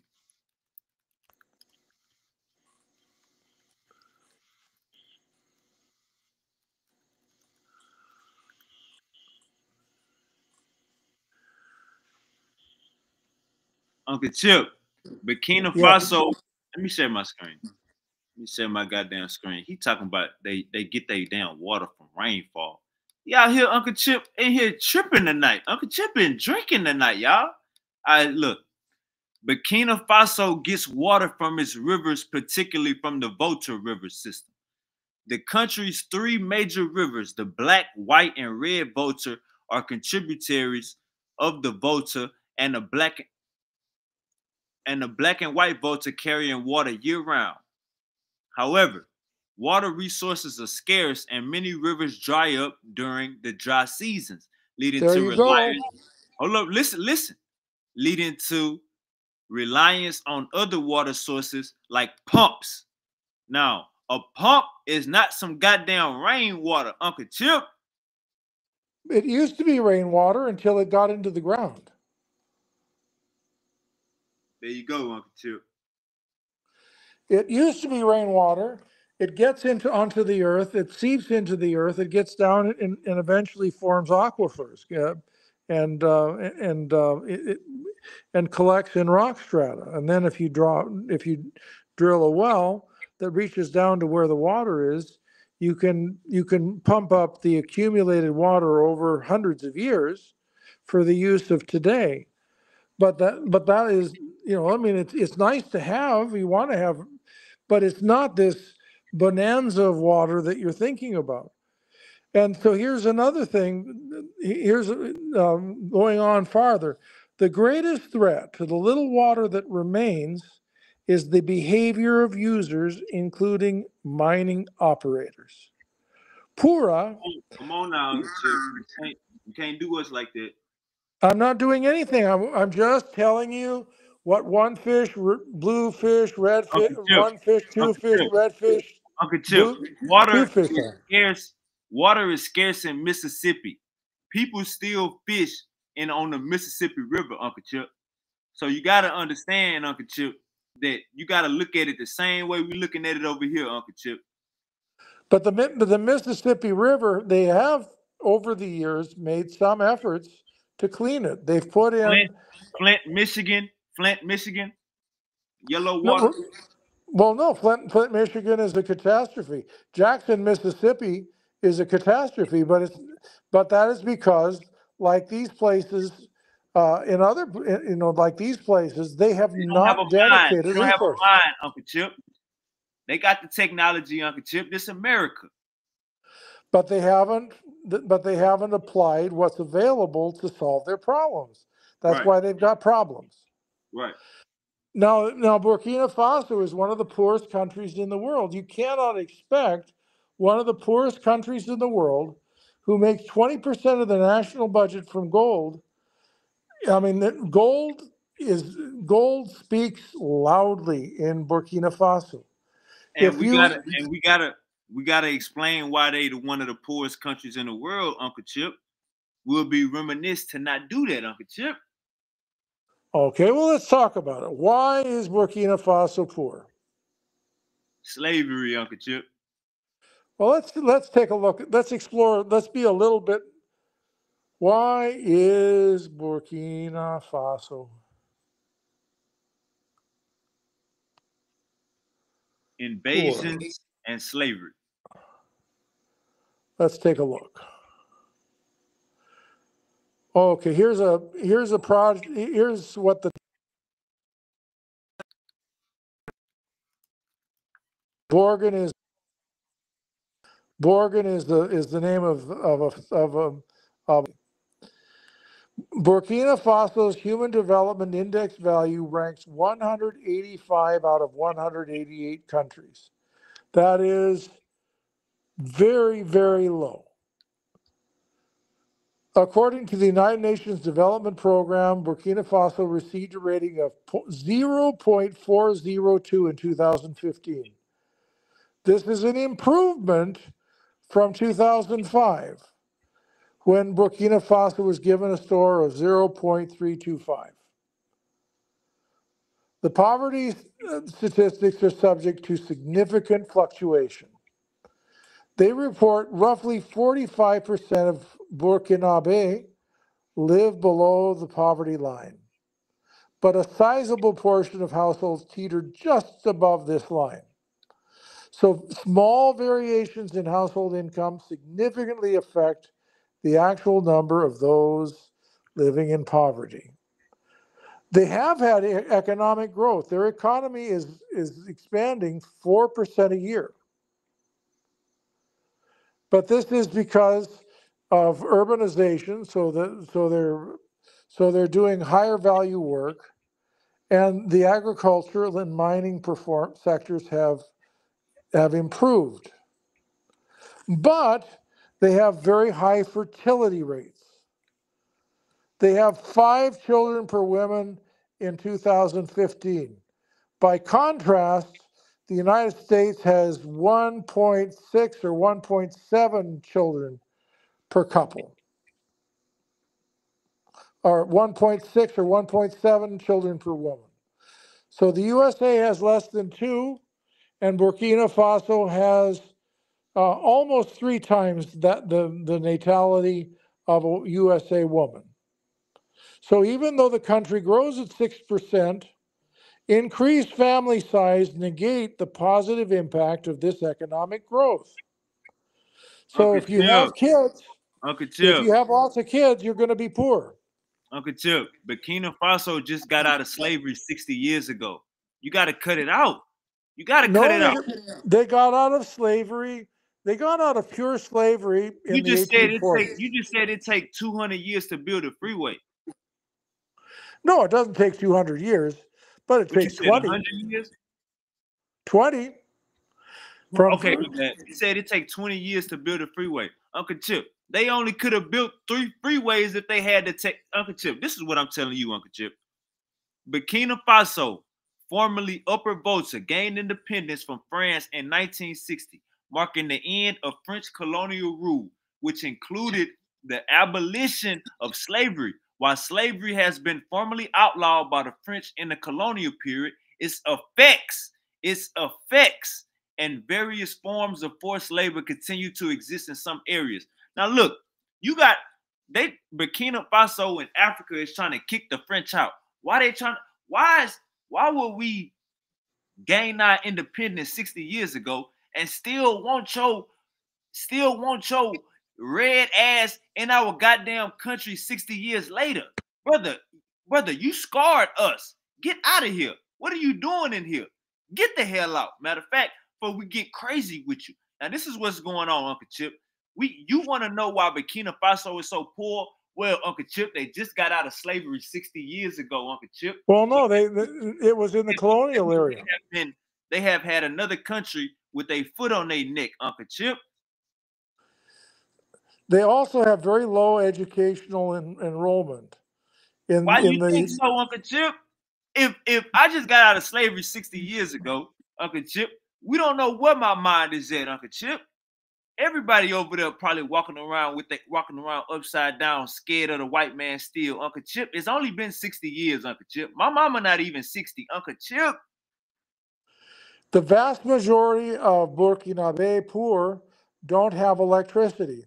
Less than 5% of the poorest households are connected to the national electric grid, whereas over 50% of the wealthy have access to these grids. But if you're talking about 50% of the rich of Burkina Faso have electricity, being rich in that country is not very high risk. I discussed this already. That's why China is in Burkina Faso right now, Uncle Chip. China is bringing the technology. Russia is bringing the arms. You get me? Well, I mean, we'll just have to see what China has a habit of over-promising and under-delivering. So we'll see what they do. I mean, maybe they want. Obviously, Burkina Faso would like help from wherever they can get it. That they're going to take the Agency for Development of France. They're going to take their 80 million euros and get what they got to take that somewhere else. Go bribe another country. Go bribe India. Now check this out. India has a lot more money than this. Check this out. Limited infrastructure. Inadequate infrastructure, including roads, electricity, and telecommunication, hinders economic development. Now, they was just in slavery 60 years ago. Let's keep that in rate. Well, no. Low literacy rate. A low literacy rate restricts human capital development and limits economic opportunity. Check this out. Governance challenges. Remember we was talking about them coups, sending them coups over here to our people. Weak governance and corruption can impede economic development and investment. Now let's talk about blackball. I mean, let's talk about black, what they call it, you blackball. Yeah, blackball. Now look, the country's export economy is heavily reliant on a narrow range of commodities, making it vulnerable to price fluctuations on a global market. Uncle Chip, when we was talking about the people that's been privileged, plummets, taken advantage of, distressed, wrenched out like a wash rag, Uncle Chip, and we just now trying to build ourselves back up, Uncle Chip. That's what's going on. So it's not about why they so poor, unless we gonna talk about what happened 60 years ago, Uncle Chip. That's more so the reason. It's the French. The French is why they so poor, Uncle Chip. And imagine if somebody shot your brother, Uncle Chip. Imagine if somebody, your next door neighbor, shot your brother. You wouldn't want to stay by that man no more, Uncle Chip. So imagine he shot your brother and you got to deal with him still staying next door to you, Uncle Chip. No, Uncle Chip, you want some get back. You want to put some belt to ass. Am I right, Uncle Chip? It depends on how it would depend on the quality of the gun I have to deal with, I suppose. Uncle Chip, you're gonna have a chopper. You're gonna have a Draco. So let's take a look. When did slavery end?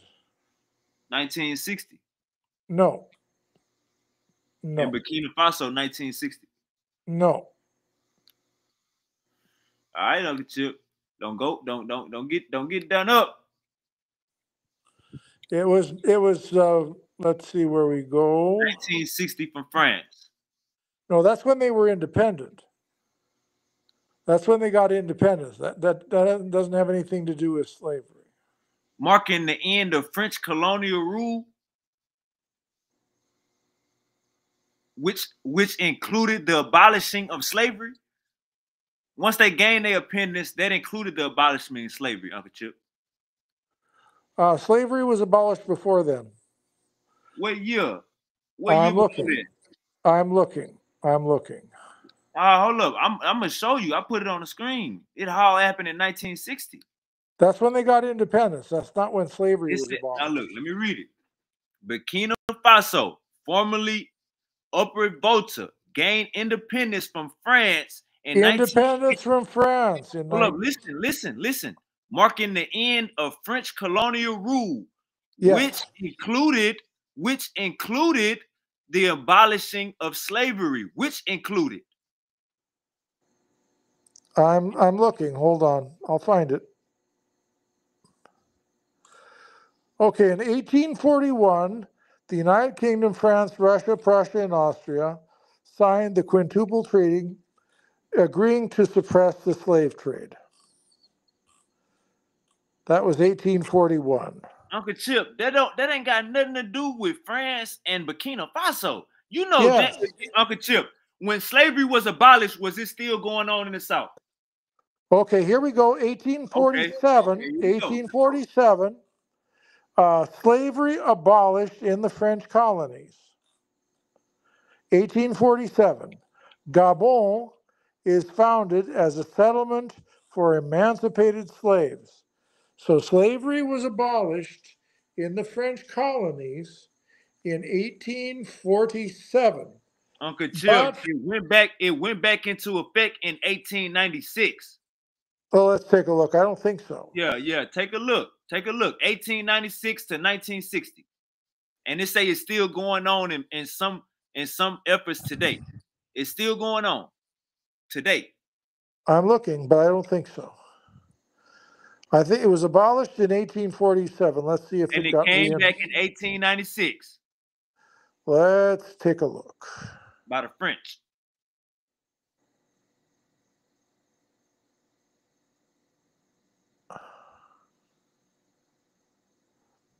Come on now. Let's see.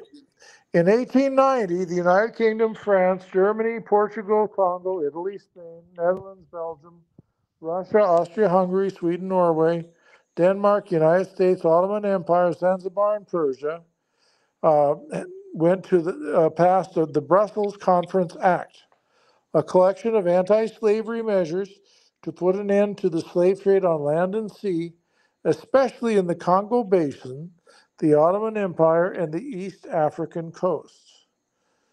So 1896, slavery was abolished in Madagascar.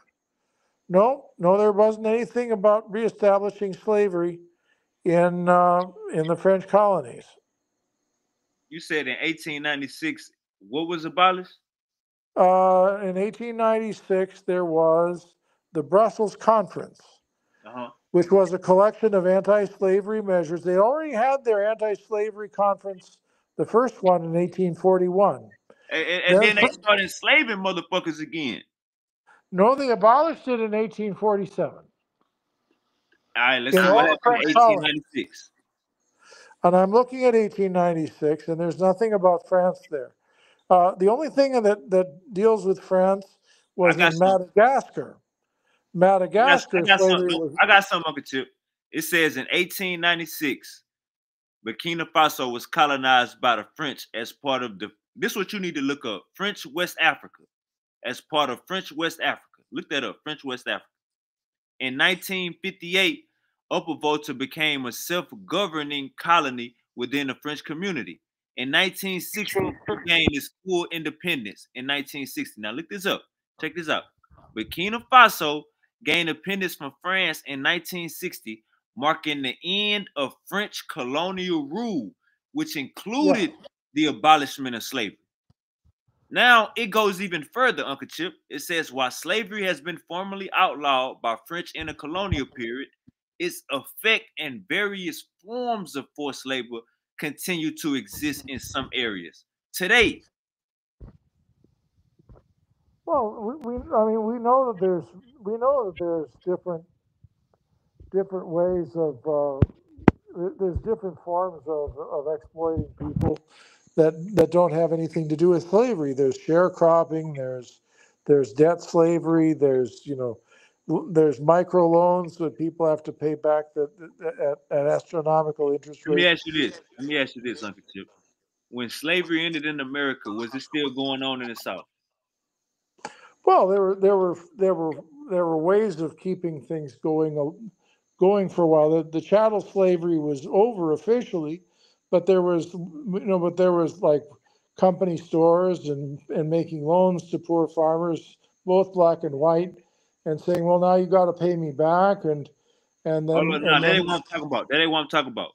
So when slavery was over, when slavery was abolished in the United States, you telling me in the South they wasn't still, you know how we got Juneteenth, Uncle Chip? Well, that was in Texas, wasn't it? So I'm gonna ask the question again. When slavery was abolished in the U.S., was it still going on in the South?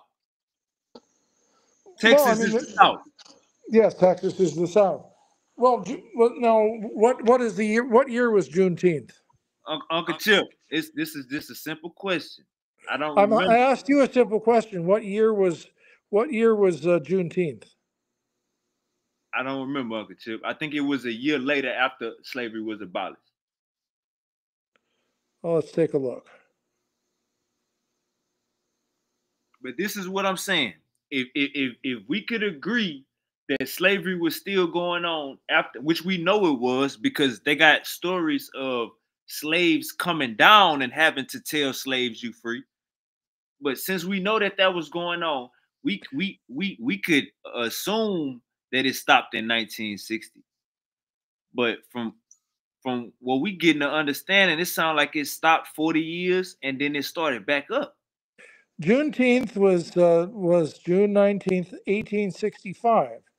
So the end of the Civil War was in April, and so Juneteenth was when Major General Gordon Granger ordered the final enforcement of the Emancipation Proclamation in Texas at the end of the Civil War.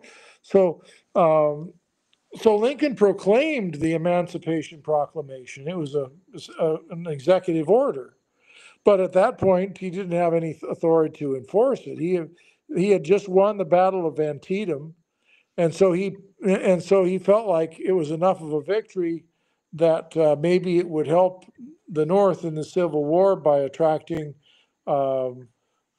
black enlistment into the Northern armies, and maybe it had some effect there. You know, people who would try to escape go to the North and enlist on the side of the North.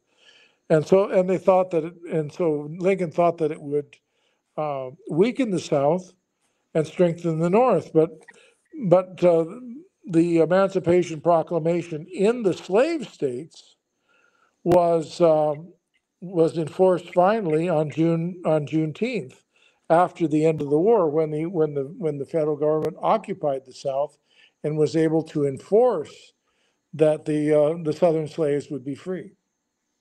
What year was that again? 1865, the same year the war ended. And what year did slavery end in the U.S.? Let's see, when was the 13th Amendment passed?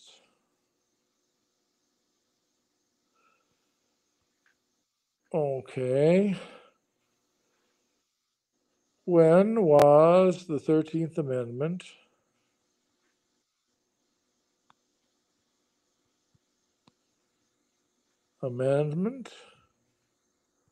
approved?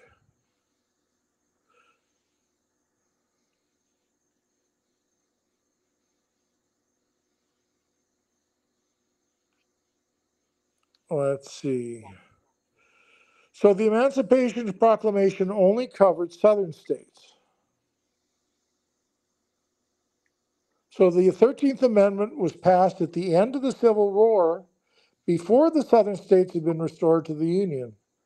Although the Senate passed it in April 1864, the House initially did not.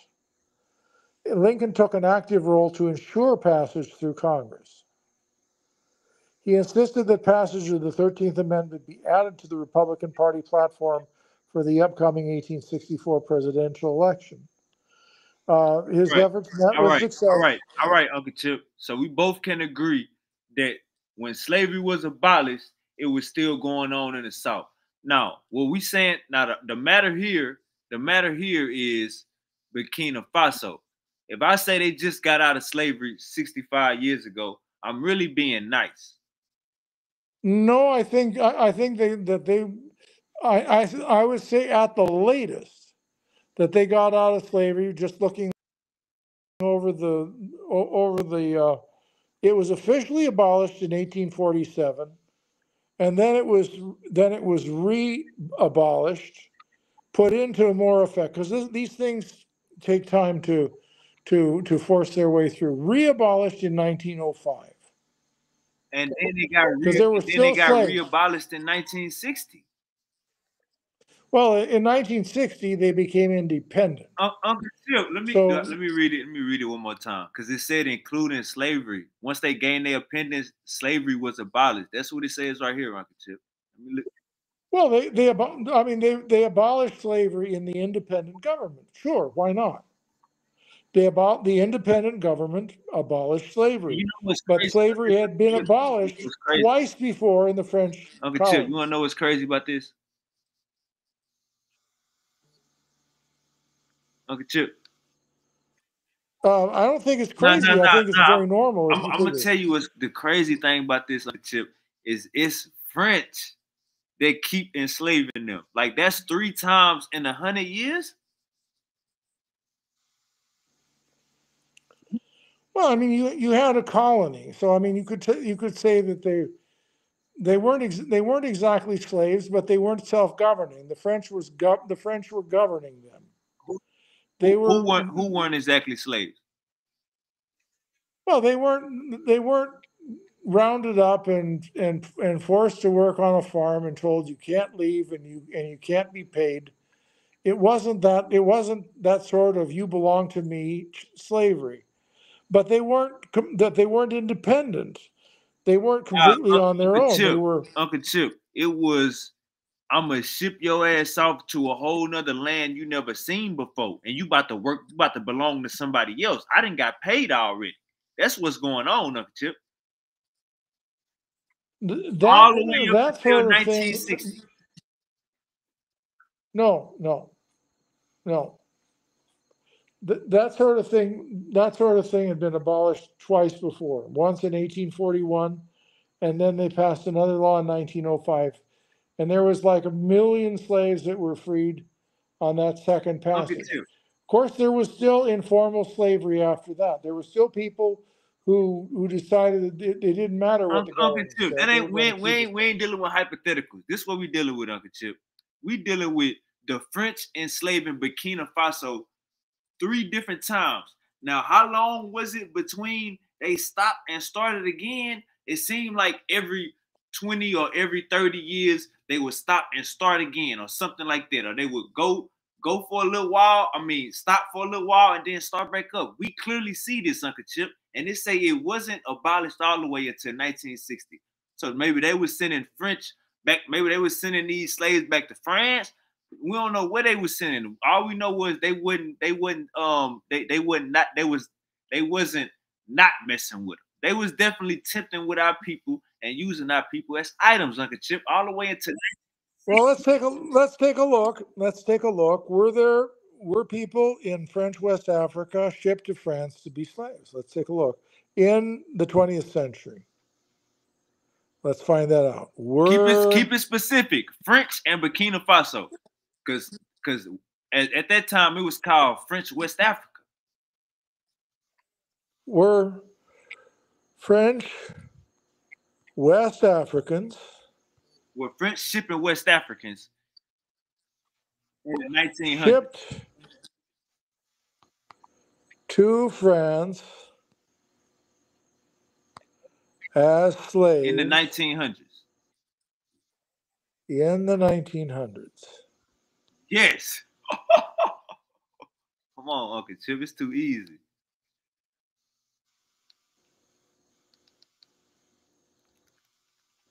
What did it say, Uncle Chip? I'm looking.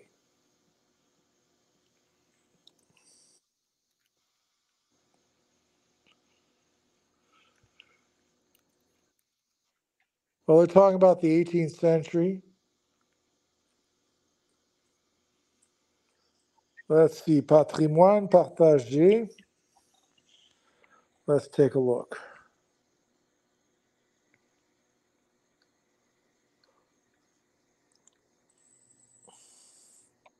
Between 1551 and 1875, 1,381,404 African people were transported by force to the New World on ships flying the French flag.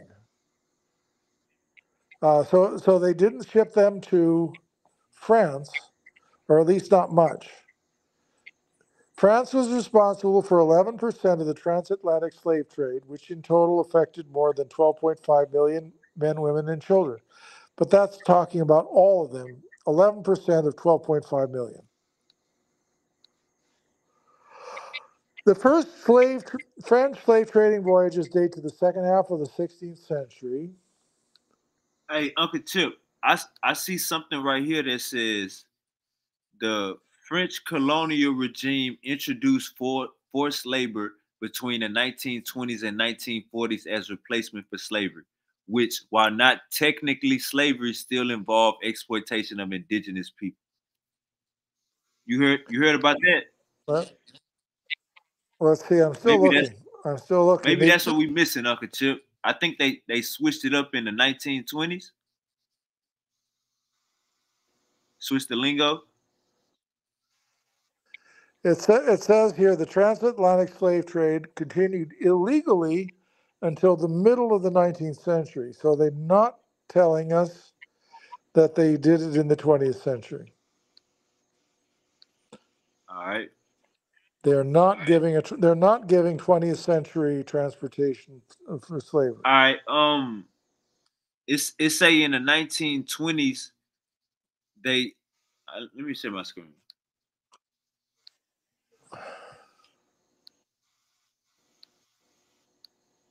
That's why we got to read between the lines, Uncle Chip. Check this out. Let's see. Oh, my bad. Let's see, French West Africa, 1900 to 1950. Let's take a look.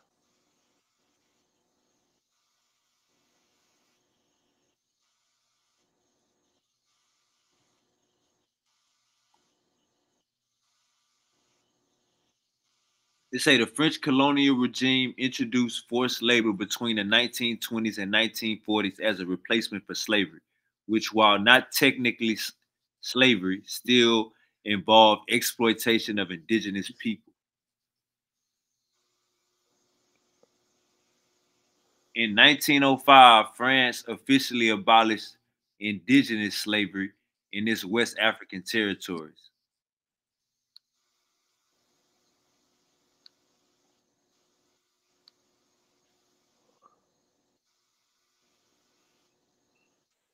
Still looking.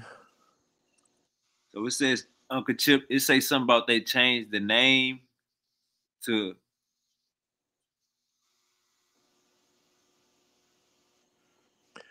Between 1921 and 1932, the French recruited 127,250 men to work on the Congo-Océan Railway, and inadequate food and poor health care caused many to die. Say that again. Say that again. Between 1921 and 1932, the French recruited 127,250 men to work on the Congo-Océan Railway. Inadequate food and poor health care caused many to die. Kojo Tovalu. Hey man, that's bad. That's bad business right there, Uncle Chip. That's bad. How you gonna make these dudes work a job and you ain't got inadequate food? That's a setup. You were still trying to treat them as slaves.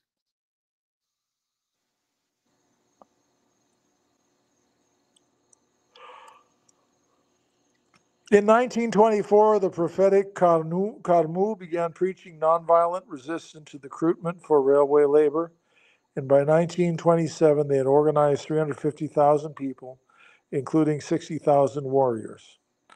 Carnot was killed in December 1928, but the revolt went on until 1931 when they were brutally suppressed by the War of the Caves. All right, check this out. In northern Nigeria, the slave population remained at the level of perhaps 3 million persons, even in the mid-1920s.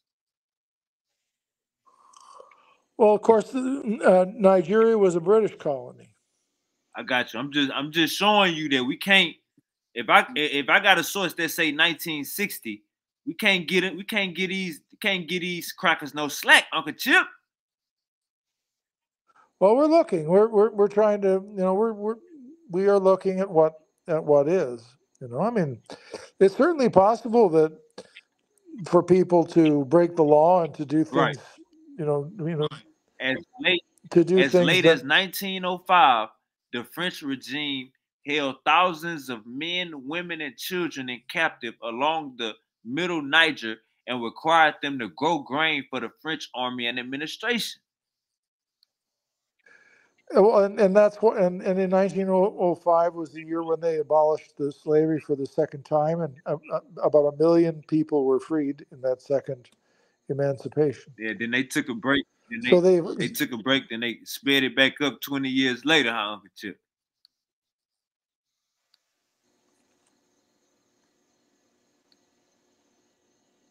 Hey, Uncle Chip, I ain't even gonna cap, man. I appreciate you rocking with me, Uncle Chip. Okay, well, go take a sleep. Oh, no. I'll read this. Let me say this. It was no other person that I felt that was equipped enough and that had the decorum enough and the respect enough to have this conversation with. The topics that we deal with, these is topics that many of our people don't have the knowledge of. Many of your people probably don't even care about. So when we come together and have conversations like this, it's better for the people, you know what I'm saying, watching, and it's better for both of us for the dialogue, you know what I'm saying? Like this, I just know I value your conversation and your opinion.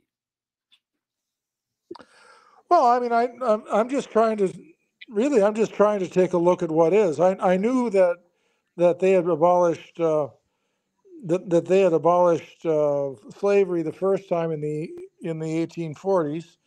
I knew about that. I didn't know about the 1905 thing because I don't study African history, constantly. I mean, it's like if there's an opportunity like this that comes along and we're discussing it, and I look up some stuff in French and other languages to see what's going on. Okay, Chips, But I don't. Well, the French is very helpful for looking at stuff in Africa, especially when you're talking about French colonial Africa. I can also do the same thing with Portuguese. Gotcha. If you wanted to talk about Angola and Mozambique and all that, the Portuguese were very tough on Africans. We're gonna get into that. We're gonna get into that next show. How about that? Okay, then we can look up stuff in about Mozambique, Angola, Guinea-Bissau, and what's the other one? Cabo Verde. Right. You know how you said that the French was responsible for 11% of the transatlantic slave trade. Who had the most percentage? Yes. Well, I think the British probably had the most among the Europeans. They had the biggest colonial empire.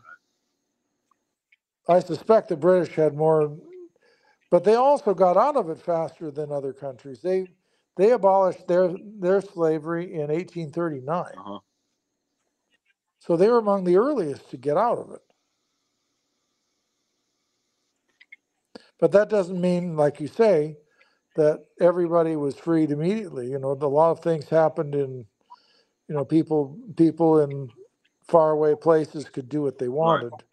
Didn't matter what the government said. That's a fact. That's a fact, Uncle Chip. It's like this. People with stuff that's not legal right now. You know what I'm saying? So everybody out here go bend the rules. That's why they got rules. Sure, but I'm looking through. I don't see any. The last thing that looks like a slavery-like type deal was this railroad thing.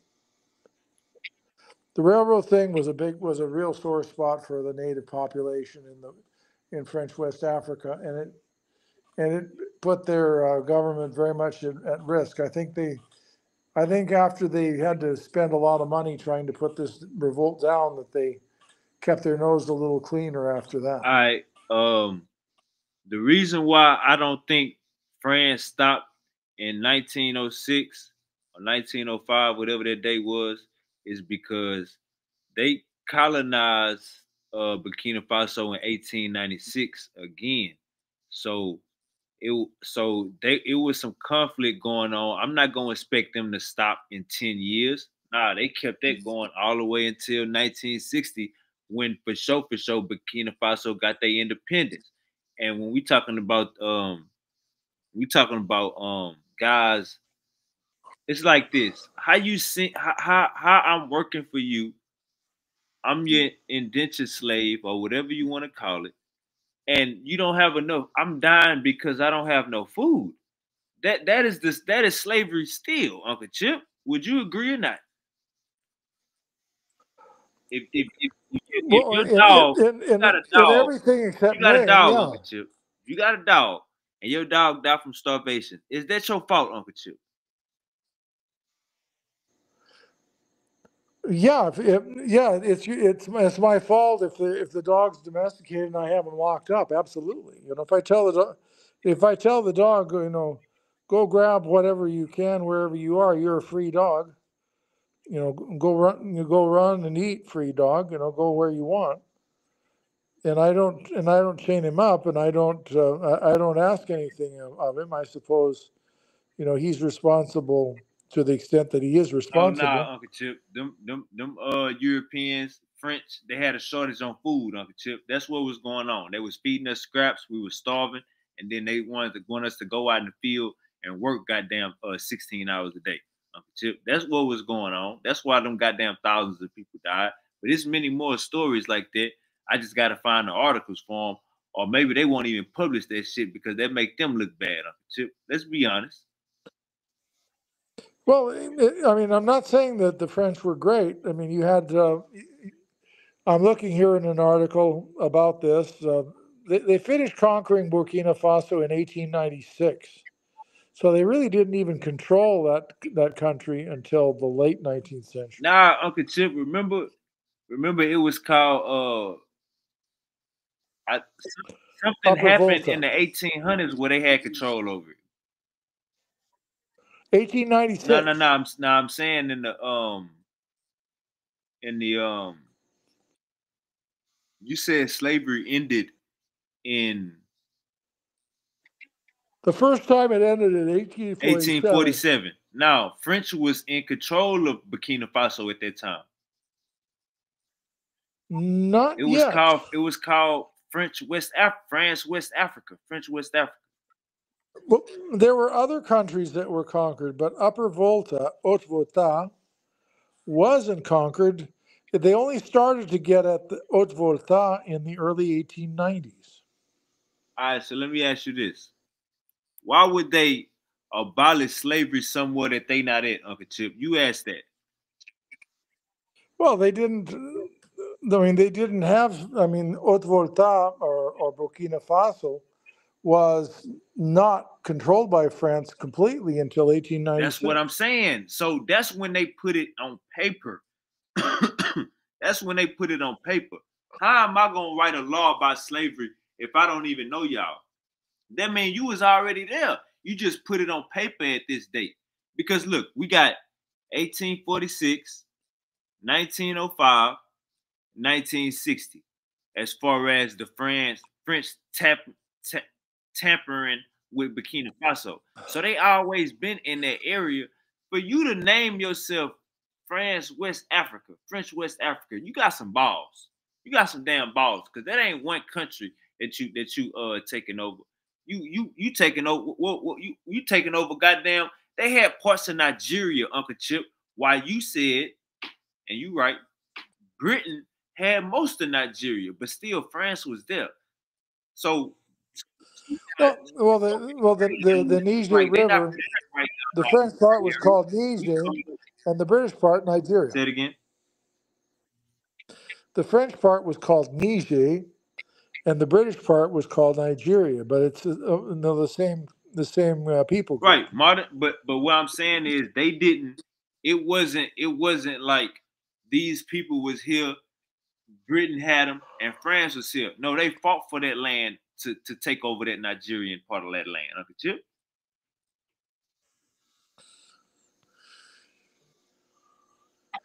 Well, the Burkina Faso was a very tough colony for the French. There was a colonial war they fought from between 1915 and 1916, and the French government had to send troops during the middle of World War I, and they lost some battles until they finally succeeded in suppressing the insurrection.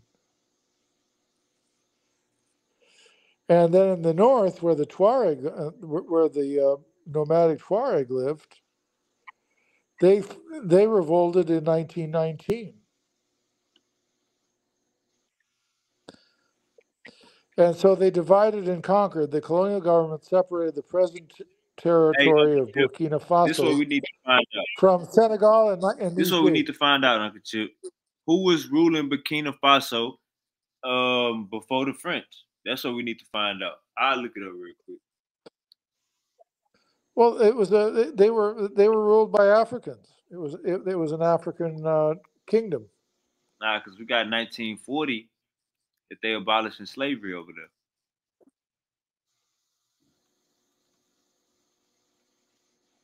I don't think it's 18. They took most of it by 1896. Right. But there was still resistance to them, and then there was resistance again at World War I, and there was more resistance in other parts in 1921 to 1928. right, it says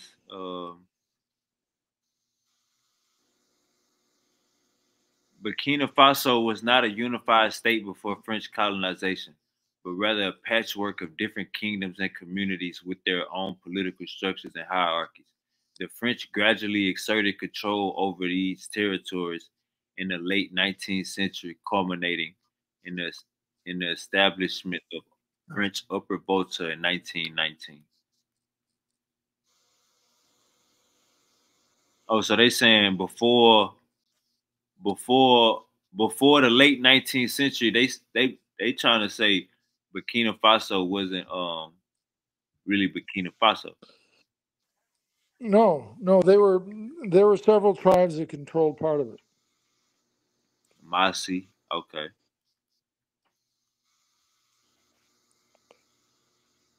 All right, yeah, man, we got to go down that rabbit hole another time. Uncle Chip, I appreciate you for your knowledge. Okay. I appreciate you. Well, thank you. Well, I mean, it's one of those things, you know, I mean, the language has helped me to talk about this stuff with you because I can look it up on the fly as we go. And then I can translate what I find, which gives you a little bit, you know, you can read what's available in English and also understand what's available in French. Fact. Let me ask you this. Okay, have a good night's Let sleep. me ask you this, Uncle Chip. Did you learn anything? Go ahead. Did you learn anything Yeah. the last 2 hours? Yeah, I did. I didn't know about the 1905 second abolition of slavery. I didn't know that Burkina Faso was a tough colony for the French. I didn't realize that they didn't get there till 1896. So they essentially made a colony out of someplace when the colonial era was almost ended. Now I wouldn't say they got there in 1896. That's probably when they took over the whole area. Well, they got there around 1890, and they were able to conquer most of it by 1896. Uncle Chip, why we got the 1840 slavery then? Well, that's other parts of French West Africa. Burkina Faso wasn't part of the empire until later. It was easier to conquer the stuff along the coast. Uncle Chip, you can't get me to believe that the goddamn French didn't have their feet in Burkina Faso doing the same thing that they was doing next door. Cut it out, Uncle Chip. Slaves was coming from everywhere, left and right. Come on, Uncle Chip. Well, we're not talking about the slaves at this point. We're not talking. You know, the slaves were captured and carried off to the coast. And once they got to the coast, the various ships grabbed them and put them in the hold and sent them off. In the case of the French, they shipped them off to Haiti. Right. And to the French Caribbean islands. That's where they went. Right. You had some Burkina Fasos on them ships. You had some everybody on them ships. Probably. It was a gumbo. Probably, but the French didn't have political control of the territory. Nah, they didn't have until the 1890s. They didn't have political control, but they had freestyle control. Just like this, slavery ended in America in the North. People were still doing it in the South. You know what I'm saying? It's the same thing, Uncle Chip. Well, I don't know if the natives of Burkina Faso had slaves in the 19th century or not. I don't know. You say the natives?